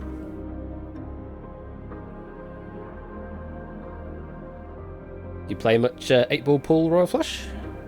I play pool, but I don't know if it's 8-ball pool. So you play some sort of form of billiards kind of thing? Yeah, I play a game with balls on a table. That doesn't sound great. Balls You said it. made of ballista, if that comes up at any point. You're just giving answers away by saying that, you know. Let's go with that. Royal Flush is locked in. I don't think it's any of them. Well, I think it probably is at least one of them. I can tell you it definitely is one of these, and I'm glad that there is only one answer that it actually could be up here, because there is another number I'm thinking of that if that was a possible answer, I would feel rather irritated by that being there, but it's not, so I'm happy with this question. Let's see what you've gone with. Harry covering all possible options, Royal Flush covering all but C8. So in 8-ball pool, there aren't 8 balls on the table then? Is that what you're saying? Well, that's the logic, because if there are 8 balls plus the cue ball, it would be 9. That's sort of where I was going to with that. I don't... Yeah, I see. I don't know if that's the right type of pool, but I can't think of a type of pool where there are only 7 balls in the triangle, because that wouldn't make a triangle. Would it make a diamond shape? 1, 2, 3, 4, 5, 6, 7, 8, 9? No, it wouldn't. Plus the cue ball, so I'm fairly confident it's more than 8. But how many more? Not sure. Well, if the answer is just C8, then Harry is through to upper quarters. With any of the other answers, we continue on. Correct answer is... Focus. There we go. B16 was the correct answer. I forgot to count the cube. So yeah, you have 8 sort of target balls for each, but they're all aiming to the 8 balls. You actually have 7 of your each, so there'll be 14 coloured balls in some way. Then you have the 8 ball, which is the 15th, and you also have the cue ball, which is the 16th ball on the table. So if 15 had been up there on the board, that would have been pants-wettingly scary. That would be the questionable answer I would have on the board, yeah, if 15 was up there, but luckily it wasn't. So 9 is 9 wouldn't be right even for 9-ball pool because there'd actually be 10 balls on the table. Yeah. 9 of the diamond plus 1 cue ball. And then most of the other kind of billiard kind of games are sort of like 3 or 4 ball most of the time. So there we go. Harry is now on 6 chips. Royal Flush is on 8. Harry with 2 accelerators left. Royal Flush with 1. But there is a little bit of a time difference now. We're looking at about 25-ish seconds. Something like that. In the favour of Royal Flush. Here comes the next question. Which TV show takes place in Next Sunday AD according to its theme song? Options are Mystery Science Theater 3000, Big Bang Theory, Friends, Deep 13. Right on. Harry's locked in.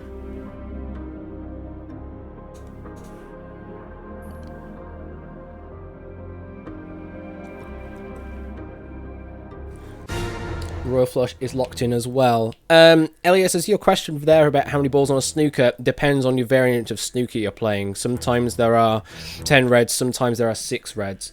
If you're playing like a short version of the game, that kind of thing. And there's also speed snooker is another thing as well. Don't know how they change the balls for that one, but that's another thing. Yeah, there's pot black. Which I think that uses 10, doesn't it? And then you got six reds in 6 red snooker, obviously. Yeah, something like that, but yes. All right, this is a different question anyway. Let's see what you have locked in.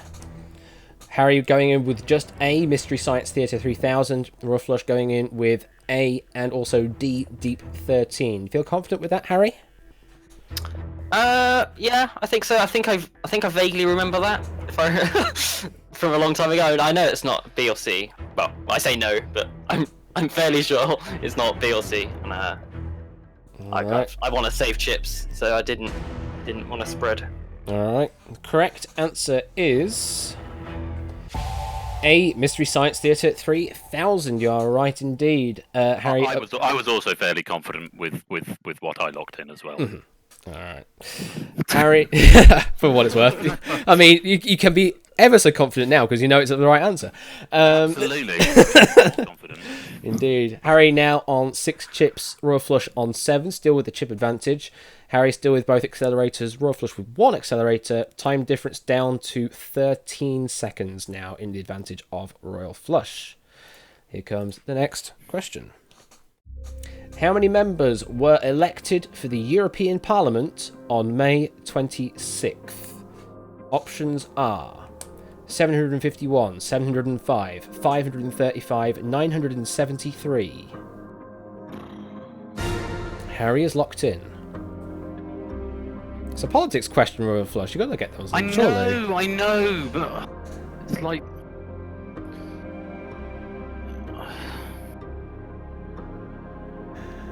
Nino, the politics alert is sounding as Farland Rep is saying. Hey, we're not saying anything, Lupine. We're just... This is a statistic. This has nothing to do with actual politics. Oh, thank you for that extra bit of info, Dan.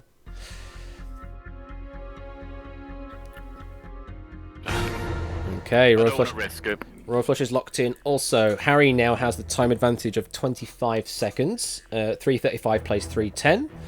Let's see what you've locked in. Royal Flush covering all possible options, making certain to get through on the question.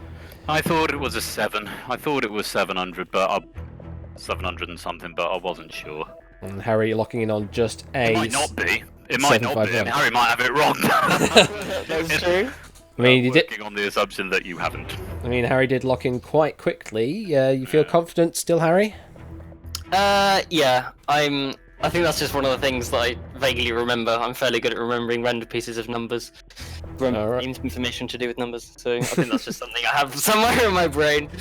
All right. Well, correct answer is A751. You are indeed correct.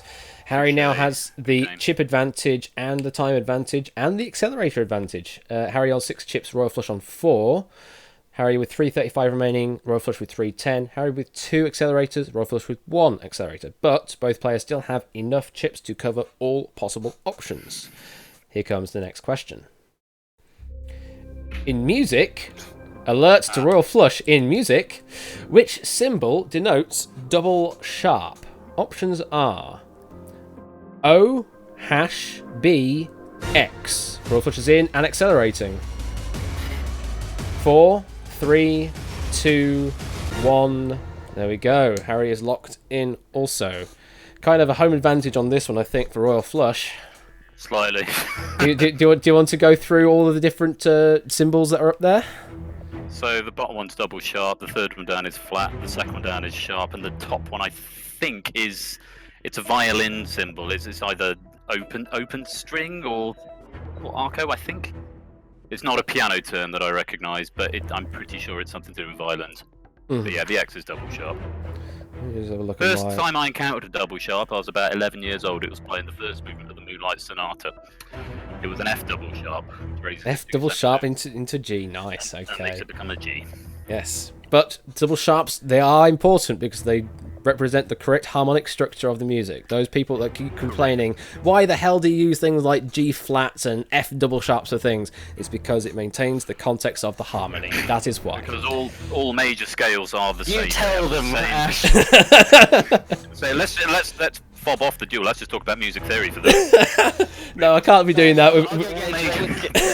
All major scales have the same distance between every note, and therefore they need to keep the harmonic sequence the same. Same with any modal scale, minor scale, harmonic minor, or melodic minor, and so on. Sorry, I'll shut up now.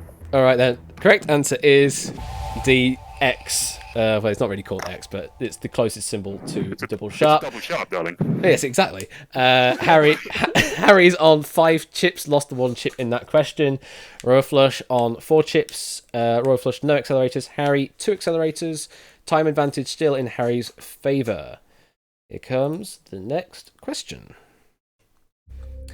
My, an arcade rhythm game developed and distributed by Sega, which looks like a washing machine, has how many buttons surrounding the touchscreen? This is specific. Options are 6, 8, 4, 10. Oh, jeez. Very specific question. I don't think I've ever heard of My before. Oh wait, is this... Oh, I might know it actually. Probably just don't know it by its name. Harry's in and accelerating. Royal Flush is locked in as well. Okay, let's see what you've gone with. We have a bit of a difference of opinion. We do have the all possible scenario situation here. We do indeed. Where we have 1 win either way, a tie on going on to the next question, or a tie going into sudden death. So, Harry, why did you go for B8 and C4? Well, I'm assuming it's likely in a circle, and 6 and 10 are more awkward to put in a circle than 4 and 8. So, I kind of just went with that. Because I only wanted to use 2 because I want to cover everything. Alright, and Royal Flush, why did you go with B8 and D10? Yeah, same sort of logic, circular thing, but I figured if it was a circle, then there wouldn't be 4. I figured there were probably going to be more rather than less. That's true. Was my logic there. Alright, well, as we're saying, that all situations are considered here. If the answer is C4, Harry is through to the upper quarters. If the answer is D, Royal Flush is through to the upper quarters. If the answer is B, then we go on. If the answer is A, we go to sudden death. The correct answer is... Focus the window again, Ashley. B8. We stay in this duel, and for your information, I have googled it, and there it is for everybody to see on the stream. Yes, it kind of does look a bit like a washing machine, as they say. And yeah, there's 8 that are separated by 45 degrees going around, as it were. And yeah, I do actually know it. It's just I've never known it by that name. I just don't know didn't know what the name was, but I have seen it before. So there you go. That is My, and Harry is up to 4. Is down to 4 chips now. Royal Flush down to 3. Royal Flush does not have enough chips now to cover all possible options. Indeed, getting into the tense part of the duel now. That was the tense part. What was the tense part? Just a precursor. That was the warm-up. Exactly. Indeed. Although it's already bloody warmed me up because it's so hot. It is so It's, hot. it's not up here. It's absolutely fine here. The land of white walkers coming down the street. Winter is coming. It is actually. We passed the solstice, so winter is actually now. I normally post that on June Can it come 22nd every year, but Can it come faster, please? Well, it's a bit warmer in mainland Europe as it currently is. I enjoy it while it's here. We're going to Greece for indeed. 10 days, and we're going to Santorini in the South Island of Greece in August, where it's going to be like a bajillion degrees. Oh, lovely. That'll be nice. Well, as it stands, it's 4 chips to 3. Harry still has 1 accelerator left, and Harry has a 20-second advantage over Royal Flush. 3 minutes and 4 plays 2:44. We can make this up. We can make this up. Definitely make this up, indeed. Here comes the next question. All CSI franchise theme songs come from which band? Options are The Who, The Clash, The Eagles, The Beatles. Both players locked in pretty much at the same time there. Let's see what you've gone with. Both pretty confident with just The Who. Both confident on that? Yeah, the New Vegas one is The Who Are You? So if Yeah, it's all from the same band, I don't. I've never watched CSI's. New York, I think, has Barbara O'Reilly, which is one of my favourite songs. Is it New York? Who are you? That one. No, that's not That's Barbara Lady- O'Reilly. that's Who are you? Yeah, no. That's Barbara O'Reilly's Teenage Wasteland. Ooh, yeah. That one. Oh, thank you very much for the host there, Tipster. Appreciated. Well, and the Miami one is that's where the sunglasses meme comes from. Yes. Yeah. You know what? I just want to go and listen to The Who now. Can we do this? No, we have to continue the duel. Oh, sorry. Correct answer is The Who. You are both absolutely right, yes. Chips are still the same as they were. Time difference is still 20 seconds. Harry still has the 1 accelerator. Here's the next question. As part of a publicity stunt in 1998, Burger King announced that their Whoppers, not Whoopers, would now be what? Options are fried, renamed to Big Macs, vegan, or left-handed. Harry is locked in. So is Royal Flush. Alright, let's see what you've gone with. Both locking in on just D, left-handed. Both confident with that as well? I don't know. I remember reading it somewhere. It's just, I think it's come up on a quiz. It's not one of mine. It might be one of yours or somewhere else, but I thought I saw this online recently. Has this been in another one of your things recently? I mean, it might have been, but anyway. It was an April Fool's, if I remember, but I don't remember anything else. Anyway, correct answer is D, left-handed. Absolutely right. Time difference is pretty much the same. It's now like 19 seconds rather than 20, but, you know, it's pretty much the same. Still 4 plays 3. Still 1 accelerator in Harry's favour, though. Here's the next question. What is the line-by-line syllabic structure of a haiku? Options are 557, 577, 755, 575. Royal is locked in. Harry is locked in. And what you've gone with? Both locking in on just D, 575. Confident with that, Royal? Yeah, and give me just a second to portray to show the image in 17 syllables is very difficult. Diffic. Very good. Does that work? I think it counted right. Isn't there on the Spy Party Discord an entire haiku channel? Yeah, there's a haiku subthread. All right, so are you actually on that Discord? Me? Yeah. Oh yeah. Yeah. So you're definitely certain on this one then. then. Well, okay, then I won't pause much longer. Then yes, the answer is D575. Harry 4, Royal on 3. Still. Capture the moment. That was it. To capture the moment in 17 syllables is very difficult. There we go. Time is Harry on 251, Royal on 233. Next question coming up. Monopoly was based off the Landlord's game, which was patented in 1904, but in what decade did Monopoly start being published officially by the Parker Brothers? Options are the 20s, the 30s, the teens, or the 40s. Wow. That's a tough question. Indeed. How many chips have I got? You have 3 remaining, so you cannot cover all possible options. Harry does have the luxury to be able to cover all possible options, just. It depends on if Harry would like to conserve chips for future questions, though. Harry is locked in. Royal Flush is now 2 minutes remaining.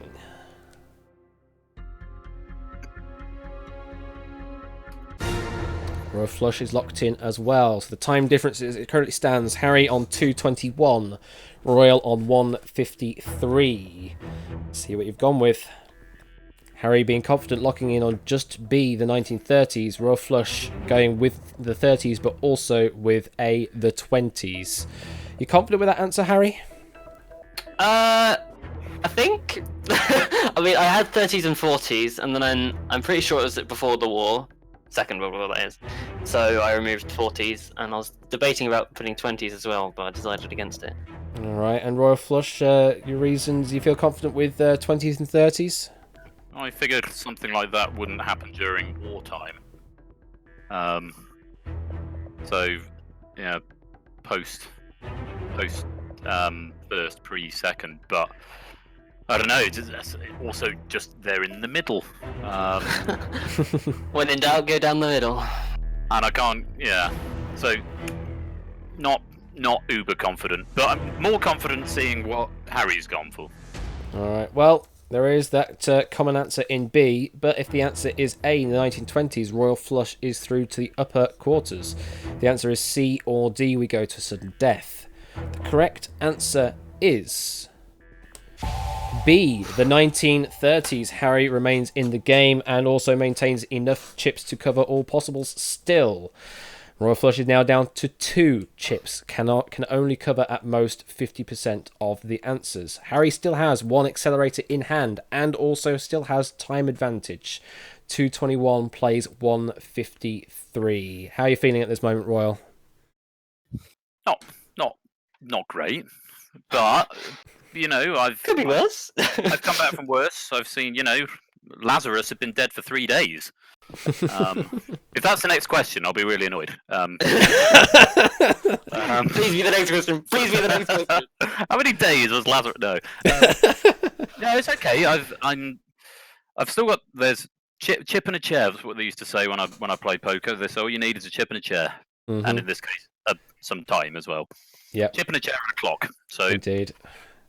And Harry, how are you feeling at this point? Well, I'm very glad that I can still cover all 4 for a music question that I don't know. It could all happen. Let's see the next question. Which former US president's wife shares Marge Simpson's maiden name? Options are John F. Kennedy, Ronald Reagan, Bill Clinton, George Bush. Royal Flush is locked in. How are you feeling on this one then, Harry? I think that's the answer you need, isn't it? Well, you don't. Royal Flush doesn't have any accelerators, so you can use this time up as much as you want. Harry is locked in as well. Royal Flush, how many chips do you think Harry is locked in? more than 1. More than 1. I think he's probably, judging by his reaction, I think he's probably gone for more than 1. I don't quite know how many he's got left. I know he's got more than me. Did he have 4? He did have 4 going into this question. Maybe he's gone. Maybe 3? 2 or 3? Alright, and Harry, how many chips do you think Royal has put down? Oh, he was quite fast. Just the 1. Just the 1. Let's see. Harry has covered all possible options. Will be left with 1 chip after this question. Is definitely getting through. I did have Kennedy, but I wasn't, because it wasn't that Miss Simpson. But the maiden name is what threw me off. Bouvier. Sure. Is it Bouvier? Marge Bouvier? Bouvier. Yeah, I believe that's right. Who was the president's? Who had a president's wife who had a Simpson then? Jacqueline Kennedy, wasn't it? Jackie Kennedy? I don't have this information on hand, unfortunately. There's no factoid information for me to tell. But anyway, this is the situation we are in. Harry is definitely through on this question, but will be left with one chip after it. But we'll also have one accelerator as well. Royal Flush, you're relying on it only being a John F. Kennedy. You feel confident with that? Fairly confident. Fairly confident. Well, if the answer is B or C or D, then Harry is through to the upper quarters. The correct answer is A, John F. Kennedy. So this is the situation we have now. Harry is down to just one chip. Can only put down correct answers from this point onwards. Royal still has an additional chip on top, so can hedge his bets a little. So has 2 chips remaining. Time advantage. 2 now. Awesome. You had 2 going to this question. So I'm confused. So it's the question is asking which president's wife had the maiden name of Simpson. No, which president's wife shares Marge Simpson's maiden name? So Bouvier. Right. Okay. Yeah. Yeah. Okay. So the chip count is 1 plays 2. 2 for Royal Flush, 1 for Harry. Harry still has 1 accelerator left. Harry has a 5-second time advantage over Royal Flush. 1 minute 54 against 1 minute and 49. We may be seeing a lot of time decrement on the clock if this is a tough question coming up. So that 5 seconds might actually be useful. Let us see. Here comes the next. Linguistics. Here comes the next and potentially final question. In which O's film does... Oh, sorry, Naughty's film, not O's. Naughty's film. Does Jackie Chan play a cowboy looked after by Owen Wilson? Your options are Shanghai Noon, The Forbidden Kingdom, Medallion, and Enter the Dragon. At least allow me to freaking read all the answers out first before you both lock in. Jeez. Well, there's a timer ticking down, eh? All right, well, there you go. You're both locked in on just a Shanghai Noon. Both confident with that? Yeah. All right, correct answer is a Shanghai Noon. Time is now 1:52 plays 1:47. Here comes the next question. The 2009 film Invictus, starring Morgan Freeman and Matt Damon, focuses on what country's rugby team winning the World Cup? Options are Ireland, South Africa, Scotland, Wales. Harry is locked in. Royal Flush is locked in as well. I'm just going to get a sip of water. Yes, the glass makes an appearance on stream once again. Let's see what you have locked in. Harry locking in on B, South Africa. It's the only option he could have locked in. Royal Flush electing also 1 chip only, B, South Africa. Confident with this one, Harry? 100%. England are the only North Hemisphere team to ever have won the Rugby World Cup. And I watched the film when I was in year 7. In a lesson, double lesson. So, yes. Alright. Well, are you confident as well, Royal? Yeah, reasonably confident. I think I saw some trailers for the film. I might have used a film quote from it in one of my quizzes at one point. But South Africa rings a bell. Alright. Correct answer is B, South Africa. And we stay Morgan Freeman, did he play Mandela in that film? Right. Yes. That makes sense, I guess. So, it stands now, still 1 chip plays 2. Time difference is now 10 seconds. Harry has 150, Royal Flush 140. Harry's still holding on to that 1 final accelerator, though. That could make all the difference. Here comes the next question. Which of these metals is the most precious, being the rarest in terms of mass abundance within the Earth's crust? Mass abundance. Options are rhodium, platinum, palladium, gold. Most precious being the rarest in terms of mass abundance within the Earth's crust. Stick with the question. Royal is in, so is Harry. Alright. Let's see who we've gone with. Both looking in on just a rhodium. So we're still playing on this deal in some way. Feel confident with that, Royal? Yeah, it's one of those sort of nuggets of trivia that you get from eons ago. That And it's something you wouldn't. Yeah. yeah. Sorry, I'm. Yeah. How confident are you, Harry? Then Fairly confident because I know people. Well, when I say people, often I mean it is to have been known that people steal catalytic converters for the rhodium, platinum, palladium, and rhodium is the rarest of the ones, I believe. all right. Let's see. Correct answer is A, rhodium. Factoid information is on this one. Rhodium has approximately 1 part per billion within the Earth's crust, beating out gold's 4 parts per billion, platinum's 5, and palladium's 15 parts per billion. So yes, very rare indeed. Practically so there you go. Common, those other ones. Indeed, yes, absolutely. So both players still playing on. Harry with 137 left, Royal with 129 left. Harry still with that 1 accelerator, but Royal with 2 chips. Here comes the next question. Is it the Yes? first? If you get to 0, is it whoever runs out of time loses? No, when it comes down to 0 seconds, it just locks in what you have down. That's all it does. And at the end of that question? At the end of that question, if you have anything below 20 seconds, you get topped up to 20 seconds. So you'll always have a minimum of 20 seconds per question. Yes. I thought it was like sort of timed chess, where when you ran out of time, you lost the game. No, it's not like that. So you'll always have a minimum of 20 questions per 20 seconds per question. Okay. 20 questions per second. Yeah, that's a fast rate. We could get through those. Yeah. Not sure I can click that well. Let's see. Right, here comes your next question. Focus, Ashley. Focus on the right window. Here we go. In the 2017 film The Death of Stalin, Steve Buscemi played which Soviet political leader? Options are Nikita Khrushchev, Joseph Stalin, Leonid Brezhnev, or Lavrenti Beria. Royal is locked in, so is Harry. I know I just completely butchered the pronunciation, but I don't care. Steve Buscemi. Okay, thank you. That wasn't the one I was looking for, but okay. Khrushchev, Stalin, Brezhnev.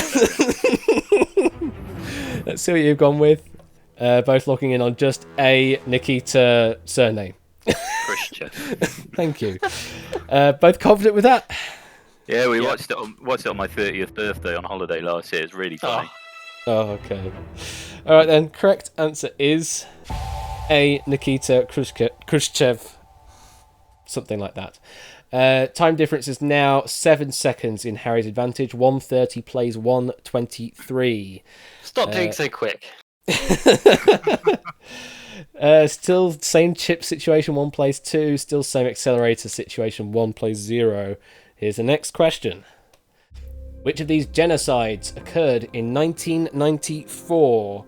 Options are Rwandan genocide, Khmer Rouge period, both locked in. I'll read you the options anyway. Armenian genocide and the Shoah. Alright, let's see what you've gone with. Both going with just a Rwandan genocide. Confident with that, Royal? Yeah. Confident with that to Harry? Yeah. Alright. Correct answer is a Rwandan genocide. Factoid information. Civil War. Was it? So I have all the dates here. So the Armenian genocide was 1915 to 1916. The Shoah was 41 to 45. Khmer Rouge was 75 to 80. And Rwandan genocide 1994, the quickest genocide of them all against the Tutsi. 800,000 people died in that genocide. Jeez. Yeah, that's a lovely light question to have. Yeah. But you're both through it, and it's an 8-second time advantage towards Harry. 128 plays 120. That joke's in poor taste, is it? Oh, it's quite funny though. I didn't say it. I didn't say it. Just to let you... Twitch terms of service, I did not say it. It was me. No, not Dio either. Okay, so let's move on to the next question.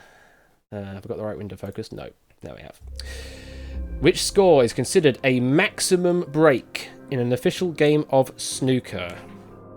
Notice not saying the highest break, it's the maximum break. Options are 147, 163, 180, 125. And both locking in on a 147. Confident, Royal? Yeah. I mean, you did make the snooker module. Pub quiz trivia nuggets. Haven't played stuff, but I watch quite a lot of snooker. I suppose did you write this question because you're sort of into your snooker in the? I did not know. I believe this is probably either Farnham or possibly Elias, or actually, thinking about it, this might be an imported question, because I know that there was some snooker stuff to do with imported questions, so this might have come from a different question bank. You confident as well, Harry? Yes, I did. I had a similar sort of question, which was saying the highest break possible, but it was denied because confusion possible with possibly with the maximum break. The highest break possible is 155, which I'm glad that didn't come up. Otherwise, there would have been a. Egg wrote this question. Apparently, he's just waving in chat. So yes, correct answer is a 147. Yeah, that's the reason why it's saying maximum break, because everyone deems a maximum as 147 as it's starting from absolute scratch. But in theory, you can get free ball, which then allows you to take up to 155 points off the table. But there we go. So that's where we currently stand. It's it's 8 seconds time still. 126 plays 118. Still the same situation on the chips and on the accelerator. Here comes the next question. Jeez. A Long Island iced tea is traditionally made with which soft drink per IBA standards? Options are seltzer water, lemonade, Fanta, or Coke.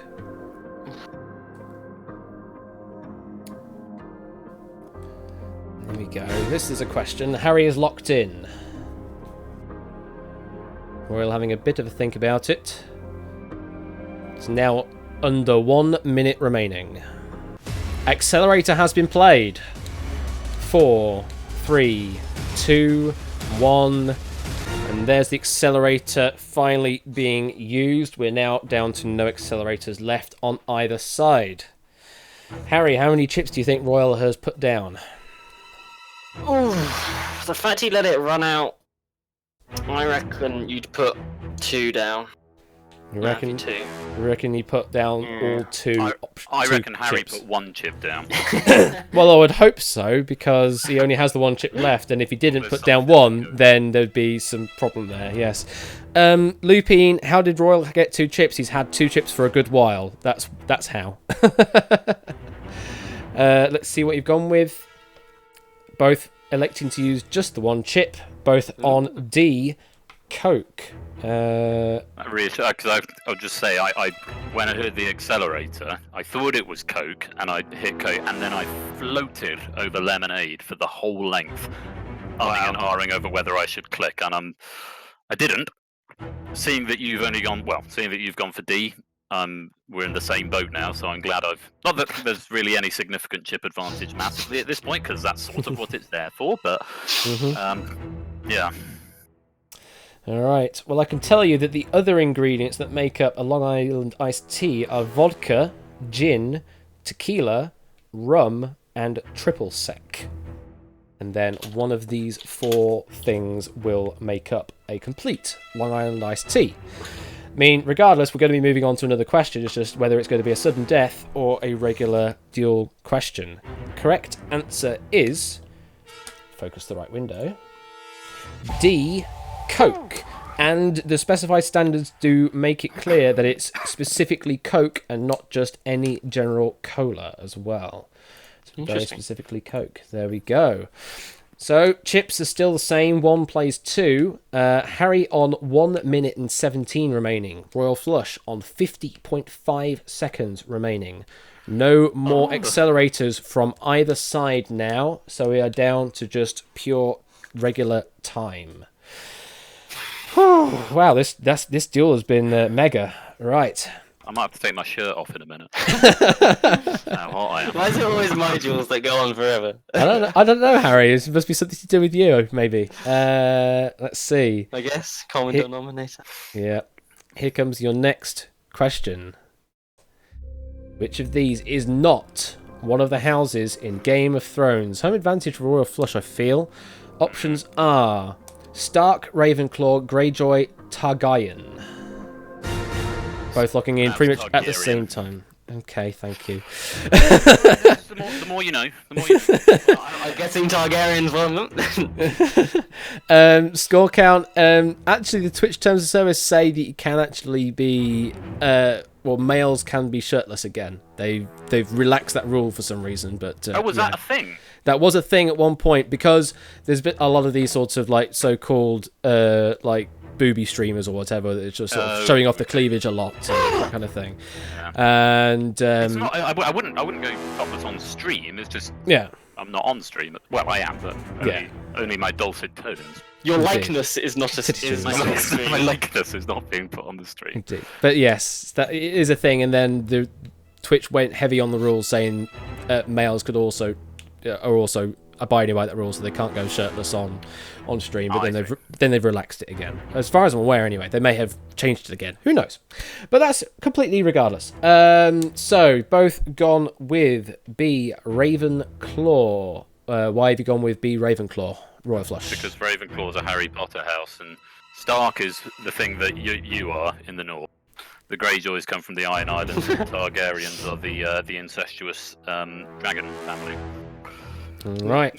Notable members of each house, incidentally: Ned of House Stark, Rowena of House Ravenclaw and Harry Potter, of course, Theon or Balon from House Greyjoy, Daenerys or Aerys or Aegon, famous Targaryens. All right, correct answer is B, Ravenclaw. Do you watch Game of Thrones, Harry? I have watched about 3 episodes of Game of Thrones. And 3 more than one me. Harry Potter movie. But I knew it anyway, yes. I have at least seen all the Harry Potter films, but I haven't seen a single episode of Game of Thrones. Oh, you should. Well, you saw that meme I accidentally sent to you and spoiled something, but You're spoiling something that's over my head, so yeah, whatever. Okay. I still felt bad. Time stands now 1 minute 12, plays 46.5. Here comes the next question. Which company released the Galaxy S10 smartphone in 2019? Here it is. Options are Huawei, Samsung, Sony, or Apple. Both players are locked in. Yes, I actually own this phone now. I didn't write this question, though. I have no idea who wrote this question, but it's very specific to a model of phone that I own.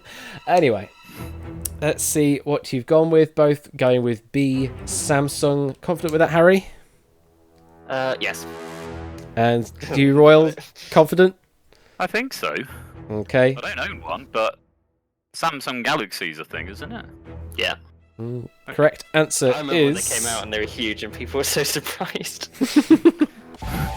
B, Samsung is the right answer. Yeah, Galaxy S1, 2, 3, 4, 5, 6, 7, 8, 9, 10, and pluses and XLs and all sorts and edges, all in there, as well as the notes and all that kind of crap. Anyway. Letters and numbers and all that. Yeah, in various combinations. Harry on 111, Royal Flush on 44.0. Here comes the next question. Which rule of the internet states that, if it exists, there is porn of it? Answers are Rule 32, Rule 34, Rule 35, Rule 37. Harry is locked in. Don't know what that says about me. This is a factual statement. It has nothing to do with the actual content. Royal Flush is locked in as well. Time stands as 1 minute and 10 for Harry, 25.9 for Royal. Let's see what you've locked in. Both have locked in on B, Rule 34. Can you use more than one chip? That'd be great. Yeah, we want to get to this perfect duel situation. Sure, I will. So you're both pretty confident that it's Rule... I almost did there, in fairness. You're pretty confident that it's Rule 34, both of you? To be honest, I hope it's not. Then he loses a chip. Well, though, if it's not, then we go to sudden death and you're both on 4 chips. Oh, 4 chips. Oh! Well, chips are even then. It's all good. I'm north of 75% confident, so... Alright, well, correct answer is... B, Rule 34. And I believe the complementary rule to that is if it doesn't exist, then it will exist at some point, is Rule 63, I think. Isn't Rule 63 the gender swapping one? Oh, I think can't Rule remember. 35, I think Rule 35 is if it doesn't exist. Who writes these rules? Oh, Maybe but anyway. Palpatine, and one Oh, of them isn't it an old myth? Oh, 63 is the gender swap, is it? All right, well, okay, fair enough, whatever. I think Rule 35 is the one you're on about. No, it's a rule number anywhere. Okay, well, it's one of those indeed. So Chip is still 1 place 2. Time 1 minute 10 place 25.9. Wow, we're really getting into it now. Here's the next question. What is the other name for red blood cell? Options are plasmacyte, erythrocyte, leukocyte, thrombocyte. Royal is locked in. Erythrocyte, I think it should be said. You've dropped under 1 minute left, Harry. Oh, I meant to click. Ah, that's why. I tried to click on. You don't have enough chips. You have to take it off to put it on something else. 40 seconds remaining.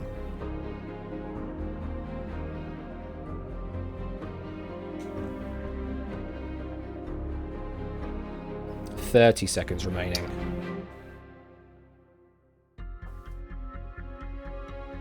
That doesn't make sense. 20 seconds. That doesn't make sense either. Harry using that time advantage to good measure there, I think. Time advantage now, Harry on 18.1 seconds remaining. So if they get the question right, they'll be topped up to 20. Royal with 21.1 seconds remaining. Oh, chat has just been going crazy during that last sequence then. Let's see what you've both gone with. Both locking in on just B, erythrocyte. Feel confident on that one, Royal? You locked in quite early. Yes, rather annoyingly. And Harry, you were all over the shop. I was. Like everybody in chat was just like, "Oh God, he might be looking in on a different answer." Yeah, I thought plasmacyte at first because that's obviously plasma's part of the blood, and I thought, well, that's probably gonna be plasma. Then I saw leukocyte. I was like, oh, leukemia, but then that's white blood cells, so it's not that. And then I know thrombocyte is platelet, so I hope it's B. Well, if the answer is B, we continue this duel on with only a 1.1 second time advantage in the favour of Royal Flush. If the answer is any of the others, we go to a sudden death where it's 4 chips each with 1 minute on the clock. The correct answer is B, erythrocyte. We stay in this duel. Goodness I'm glad me. they didn't insta-lock on that one. Flipping heck, this duel. So, as it currently stands, Harry still with 1 chip, Royal still with 2 chips. Harry will be What was top. this about the duel only lasting half an hour? I don't know. Harry up to 20 seconds. It will get topped up in a moment, and Royal on 21.1 seconds. Oh, you should go get another one and then chug it. And Maybe another. After this next question, I might go and get another beer. For 10 Yeah, I can wait. It's fine. Let's see. Let's That's move. Let's move on to the next question and see what happens. Which game is set primarily at Beacon Memorial Hospital? Options are Silent Hill, Outlast, The Evil Within, Resident Evil. Harry, 15 seconds. 10 seconds. Same with you, Royal. 5, 4, 3, 2, 1. Harry is in. Royal is in. Wow. Okay. The timer is really good at this point. That was brilliant. I liked seeing that. That was brilliant. Okay, Harry, how many chips do you think Royal has put down? I don't know. 2, because you're asking the question. Well, he did have 2 down for a while, but he actually took 1 off of Outlast. He left the one on See the Evil Within, which is the same as you put down. Indeed. So you feel confident with that, Royal? I sort of, I knew it wasn't the top one. I knew it wasn't Silent Hill or Resident Evil, and I knew the other two are both set in asylums. I haven't played The Evil Within, but I did play Outlast with my brother the last time I was with my parents, and I was sort of just trying to go back into the sort of memory palace, if you like. Yes. And just try to put myself back on and see where it was. And I don't remember it being there, but I'm now slightly wishing I'd kept it on there to be safe. Well, if he had left it there, then we would be down to a perfect duel with 20 seconds per question. But in this case, if the question is right, you'll still have a chip advantage of 1. 1 plays 2. Let's see. Correct answer is... If I focus the right window again. C. The Evil Within. Wow. Oh my god. Both timers will now reset to 20 seconds apiece. Both will have... I've only got 1 second left. Both... Well, yours did get topped up. I did see it, Harry, so don't worry. So both players will have exactly the same amount of time going in from this point onwards. Royal is the only one with the advantage now of 1 additional chip. If the timer hits 0, yes, it is an auto lockdown. Correct, Farnham. So here comes the next question.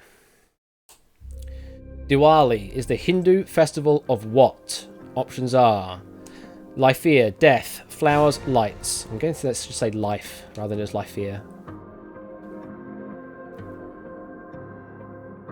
10 seconds, Harry. Royal is locked in earlier, by the way. 5, 4, 3, 2, 1. Freaking hell, you're leaving. That's the last moment to put a chip down. Jeez, you give me a heart attack. Woo! Yep. Okay. You don't know. No idea. Okay, well, let's see. Seeing as he locked in, it's a 1 in 4. Let's see what you have put down. Oh, GG. We Ooh. finally have a difference of opinion to finally end this game either on this or a sudden death. Ooh, okay. How are you feeling at this moment, Royal, with D lights? That dude said it all. I'm feeling very, very, very happy. Thank you for the follow there, Apodo Nuevo. Appreciated. And Harry, you did leave it to literally the last moment to put a chip down, not even to lock it in, just to actually put the chip down. And you went with B, death. So is this literally a 1 in 4 shot for you? Yeah. I feel that's an appropriate answer there, Harry. I had no idea, but now I've had more time to think about it. I think lights make the most sense because don't they light candles? Is that what they do? They light candles and all that. Honestly, I can't remember exactly what they do, but I remember studying it in year 9. And good old RE. Take away from that is that, again, Catholic school education for you. Yeah. You studied other religions, and the one we did in year 9 was Hinduism and Diwali Festival of Lights. Right. Fair enough. Well, sorry, tipster. It seems like you're going to have to lose. I did tell him that I might lose on purpose to avoid him. Well, if the answer is B, death, Harry is through to the upper quarters. If the answer is D, lights, Royal is through to the upper quarters. The correct answer is D, lights, and that is the end of this duel, this absolute epic duel. Played, Congratulations to Royal Flush. Again. Oh, how do you feel after that?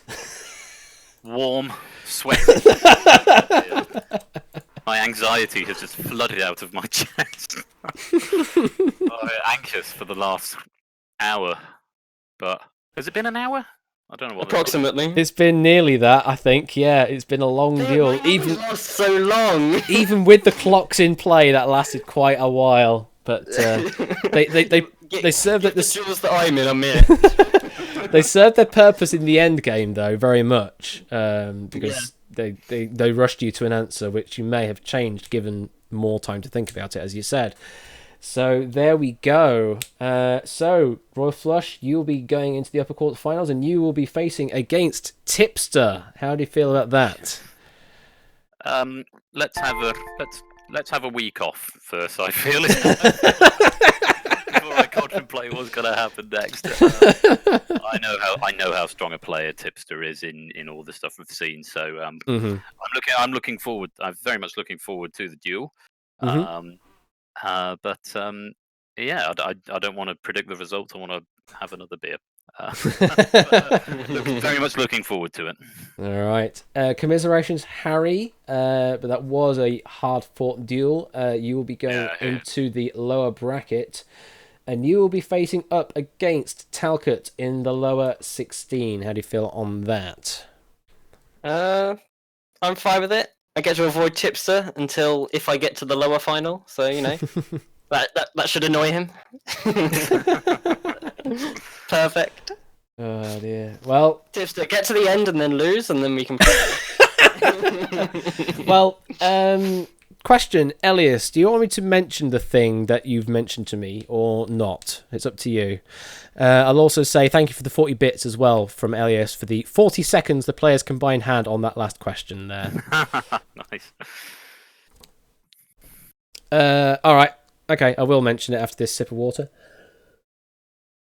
So Elias did message me last week proposing the idea of a Champion of Champions match at the end of this. So the end of Season 2, the winner of Season 2 will play against Elias in a exhibition-style Champions of Champions duel. I'm assuming Elias isn't just having a very high opinion of himself, and he won Season 1, maybe? I mean, he did. Yeah. He's a very humble man. So. Yes, he granted himself that by actually winning Season 1, so yes. If he hadn't won Season 1, then fair enough, then that would have been a bit high and mighty, but no, he did earn it. Chilly up there in the ivory tower. No, that doesn't sound like something Elias would do. That sounds awesome, though. So, everybody will have that to look forward to then. What if Elias wins again? Does he just sort of play? He's the Champion of Champions. Then when it comes to Season 3, we'll just get the Champion of Champions of Champions. Sounds good to me. If Elias wins Season 2, then he's not winning. He's not. Then that's it. We just call the whole thing off. Elias just wins duel. That's it. Duel's over. No. That's it. Hashtag bring back duel. Duel completed it, mate. Ban Elias. You can't complete it. Just completely banish him to question writing duties after that point. Yeah. You're not allowed out anymore. How's the rest? God, yeah. Well, thank you very much to both of you. I turn 20 in July, so you may have to change. Oh, I might have to change the number. If I get far enough. I may have to change the number. Wow. Okay, I'll bear that in mind. I'm 31 in August if it's going on that far. Birthdays. Well, we can keep that up to date if we want to, but it's I don't mind keeping it out of date. The first thing I do on my birthday is update my Twitter profile. Do you? Well, it's not the very first thing. I mean, I might go to the loo first, but it's just... Anyway. Yeah, as Elias saying there, to be legit for a sec, this would be a post-Season 2 match, in all honesty. Then maybe Season 3 and 4 winners would play down the road and then play the S02 Mega winner. So yeah, we would have a proper Champion of Champions in that situation. Nice. But that requires 4 seasons to have played out, and we're barely even started Season 2 at this point. So, Yeah. I mean, we've How got... many games are we through? 14. We've got done 8, 9, 10, 11, 12, 13. 13 deals we've done so far. Out of 46 Out or 47. of 46 or 47, yeah. So that's nearly a third. Nearly a third, yeah, indeed. 13, 6, yeah, indeed, yeah. So there we go. Thank you very much for both of you for playing this wonderful epic duel. Hope you had fun with it. Thank you for hosting, mate. I did. I'm a bit tired now, but All right. Seem to be after all of my duels. And Roy Fush, while you're here, you might as well plug your stuff that you're doing over this week. Oh, okay, awesome, cool. Thanks, mate. So yeah, tomorrow was going to be the next 2 countdown matches, but Grunkle can't be here. He's on summer camp, and we can't hold it against him because he's been sort of let down the last 2 weeks when he's supposed to be playing his games. So I put a poll in Shout and Shout. Shout Royal Flush. It's on. Well, I see. I thought you needed me to shout. No. It's a command I have for. But what was I saying? Oh yeah, I put a poll in the Discord earlier on, and it looks like the sort of majority vote has been to postpone both matches to next week. And play Danger Zone, possibly followed by a short game of Blockbusters, since Danger Zone is relatively short now. That's the one. Although watching you out of sync with your voice is slightly throwing me off a bit.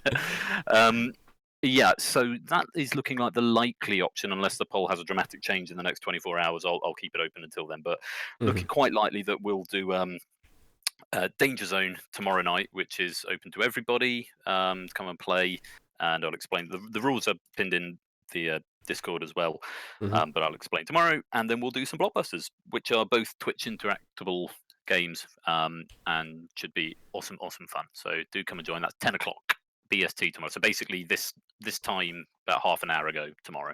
Yeah, absolutely like that. Danger Zone is its own little quiz game show that Royal has implemented. Farnham. It's not really based off of any specific game show. It's got little elements here and there of it, but it is specifically a new brand, as it were, a new IP. So, it sort of went from concept last Sunday, and I sort of rolled the idea past Ash and Panda, and then sort of threw it out into working last week. Sort of did a test stream sort of on Sunday and found out the tiebreakers weren't working, and then Alex and I managed to fix those up this week, so fingers crossed. There is a new quiz in there all ready to go, and that should all work. And I've also written a main theme, so all of the score should now be done. So musical score and everything as well. Fancy. Score, yeah. I know, right? Look, I don't know. It might be crap, but come along and check it out. It'll be fun. Well, definitely check that out. No problem. Plug that. No worries. Catnip, just to make it obvious, we're not going to be doing any more deals this evening. Even if Jumble is around, we've gone past the 2 hours that I was going to allocate for the stream. Sorry. Hey, it's not your fault. Not your fault for that. Sorry. I don't mind epic deals like that. That was real fun. But yeah, we'll call that it for this evening. For those that are in Dealer's Kingdom, I do need to try and arrange the deals for Friday, because I haven't gotten around to doing that. If anybody of the following are around on Friday, Samster, Cetra, Clive, Grunkle, Daz, Natter, Catnip, Not a Jumble, Random Zombie, Connor, Dan Peak, Pogo, Harry, Talcott, Score Count, Farnham. If any of you are around and can play on the Friday evening, then that would be great, because then we can start to either finish off the upper 16 bracket or make a start on the lower 16 with the matches that we currently have. Just let me know in Dealer's Kingdom rather than on Twitch chat, just so that I've got Dealer's Kingdom to keep track of. And yeah, we'll try and get some deals done on the Friday. Might end up being just 3 deals. If it is, then fair enough. It's on me anyway for the reasons as to why it's been arranged so late for that. But we'll try and get some deals sorted for then, and then after that, the next deal will be the following Friday, so we'll be able to catch up a bit after that. For anyone that can't make this. What time does the Friday start? Same time, 8 p.m. Same time. Okay. Yeah, still an 8 p.m. And then start. is it the WW next week? It is the WW next week, in theory. Yes. Let me see if we can find the Unity project for that. It's public knowledge, isn't it? If I don't want to sit. Oh yeah. I've been broadcasting it all over on my Discord. So it is definitely Wipeout Wednesday. Wipeout Wednesday. Yeah, that's some good alliteration there. Yes. Is my logo still the old one? What's that? On there. My logo. Your logo? Oh, on the game, the deal thing. It might be actually. Yeah. Is that the old one or is that the new one? It's whatever I grabbed ages ago. That'll be the old one then. So yeah, this is the layout that we currently have for the game. Nice. So it'll be sort of like it's got the sort of the leaderboard thing, kind of like from Danger Zone bit, but it's all on one leaderboard on the right rather than being, because there isn't any eliminations. This is just wipeouts. So only need to worry about the one. Yours is much neater than mine. Well, yeah, but that comes from a lot of experience in using Unity in that, and knowing the little tricks that I can do to make things look nice. I would press the play button and show how things actually work, but I fear that it's actually tied in with a couple of actual questions that I don't want to spoil yet. So I can't reveal anything yet at this point, unfortunately. But I can at least. Do I still have that scene up? Logo. Yeah, I still have that scene up though, so I can at least reveal the fancy animation thing that people have seen before. And I'll try and get that playing in the background or something like that. Nice. I do like it. It's actually very easy, the rotations for that. They all rotate by a full revolution in all axes, I think, apart from the largest ring, which actually does a half rotation in one axis because it does the inverted W halfway through the animation. So, but there you go. It's that's the tricks of the trade for you. When you work out the magical maths to make things work. Have you just modelled that in Blender? I modelled that in Blender, yeah. It took a bloody while to do, though. Jesus Christ. Because you've got all the different materials on it. Well, the actual colouring, the blue and yellow, that's actually just texturing. Oh. That has nothing to. That's not actually the model. That's just. Then ignore me completely. That's just. Well, it is the model because it's the UV mapping, I guess. But yeah, I mean, to be fair, I did originally do it that way, like you said. I actually did chop out a circle into the W shape as separate meshes, and then exported that out as a rough texture sheet for rotoscoping, and then I made it fancy, made it look a bit better with the two strong colours there, and then went back and made them into just rings, and then just applied a texture on top of it. So it's actually is this the actual rotation that it does? It's pretty similar.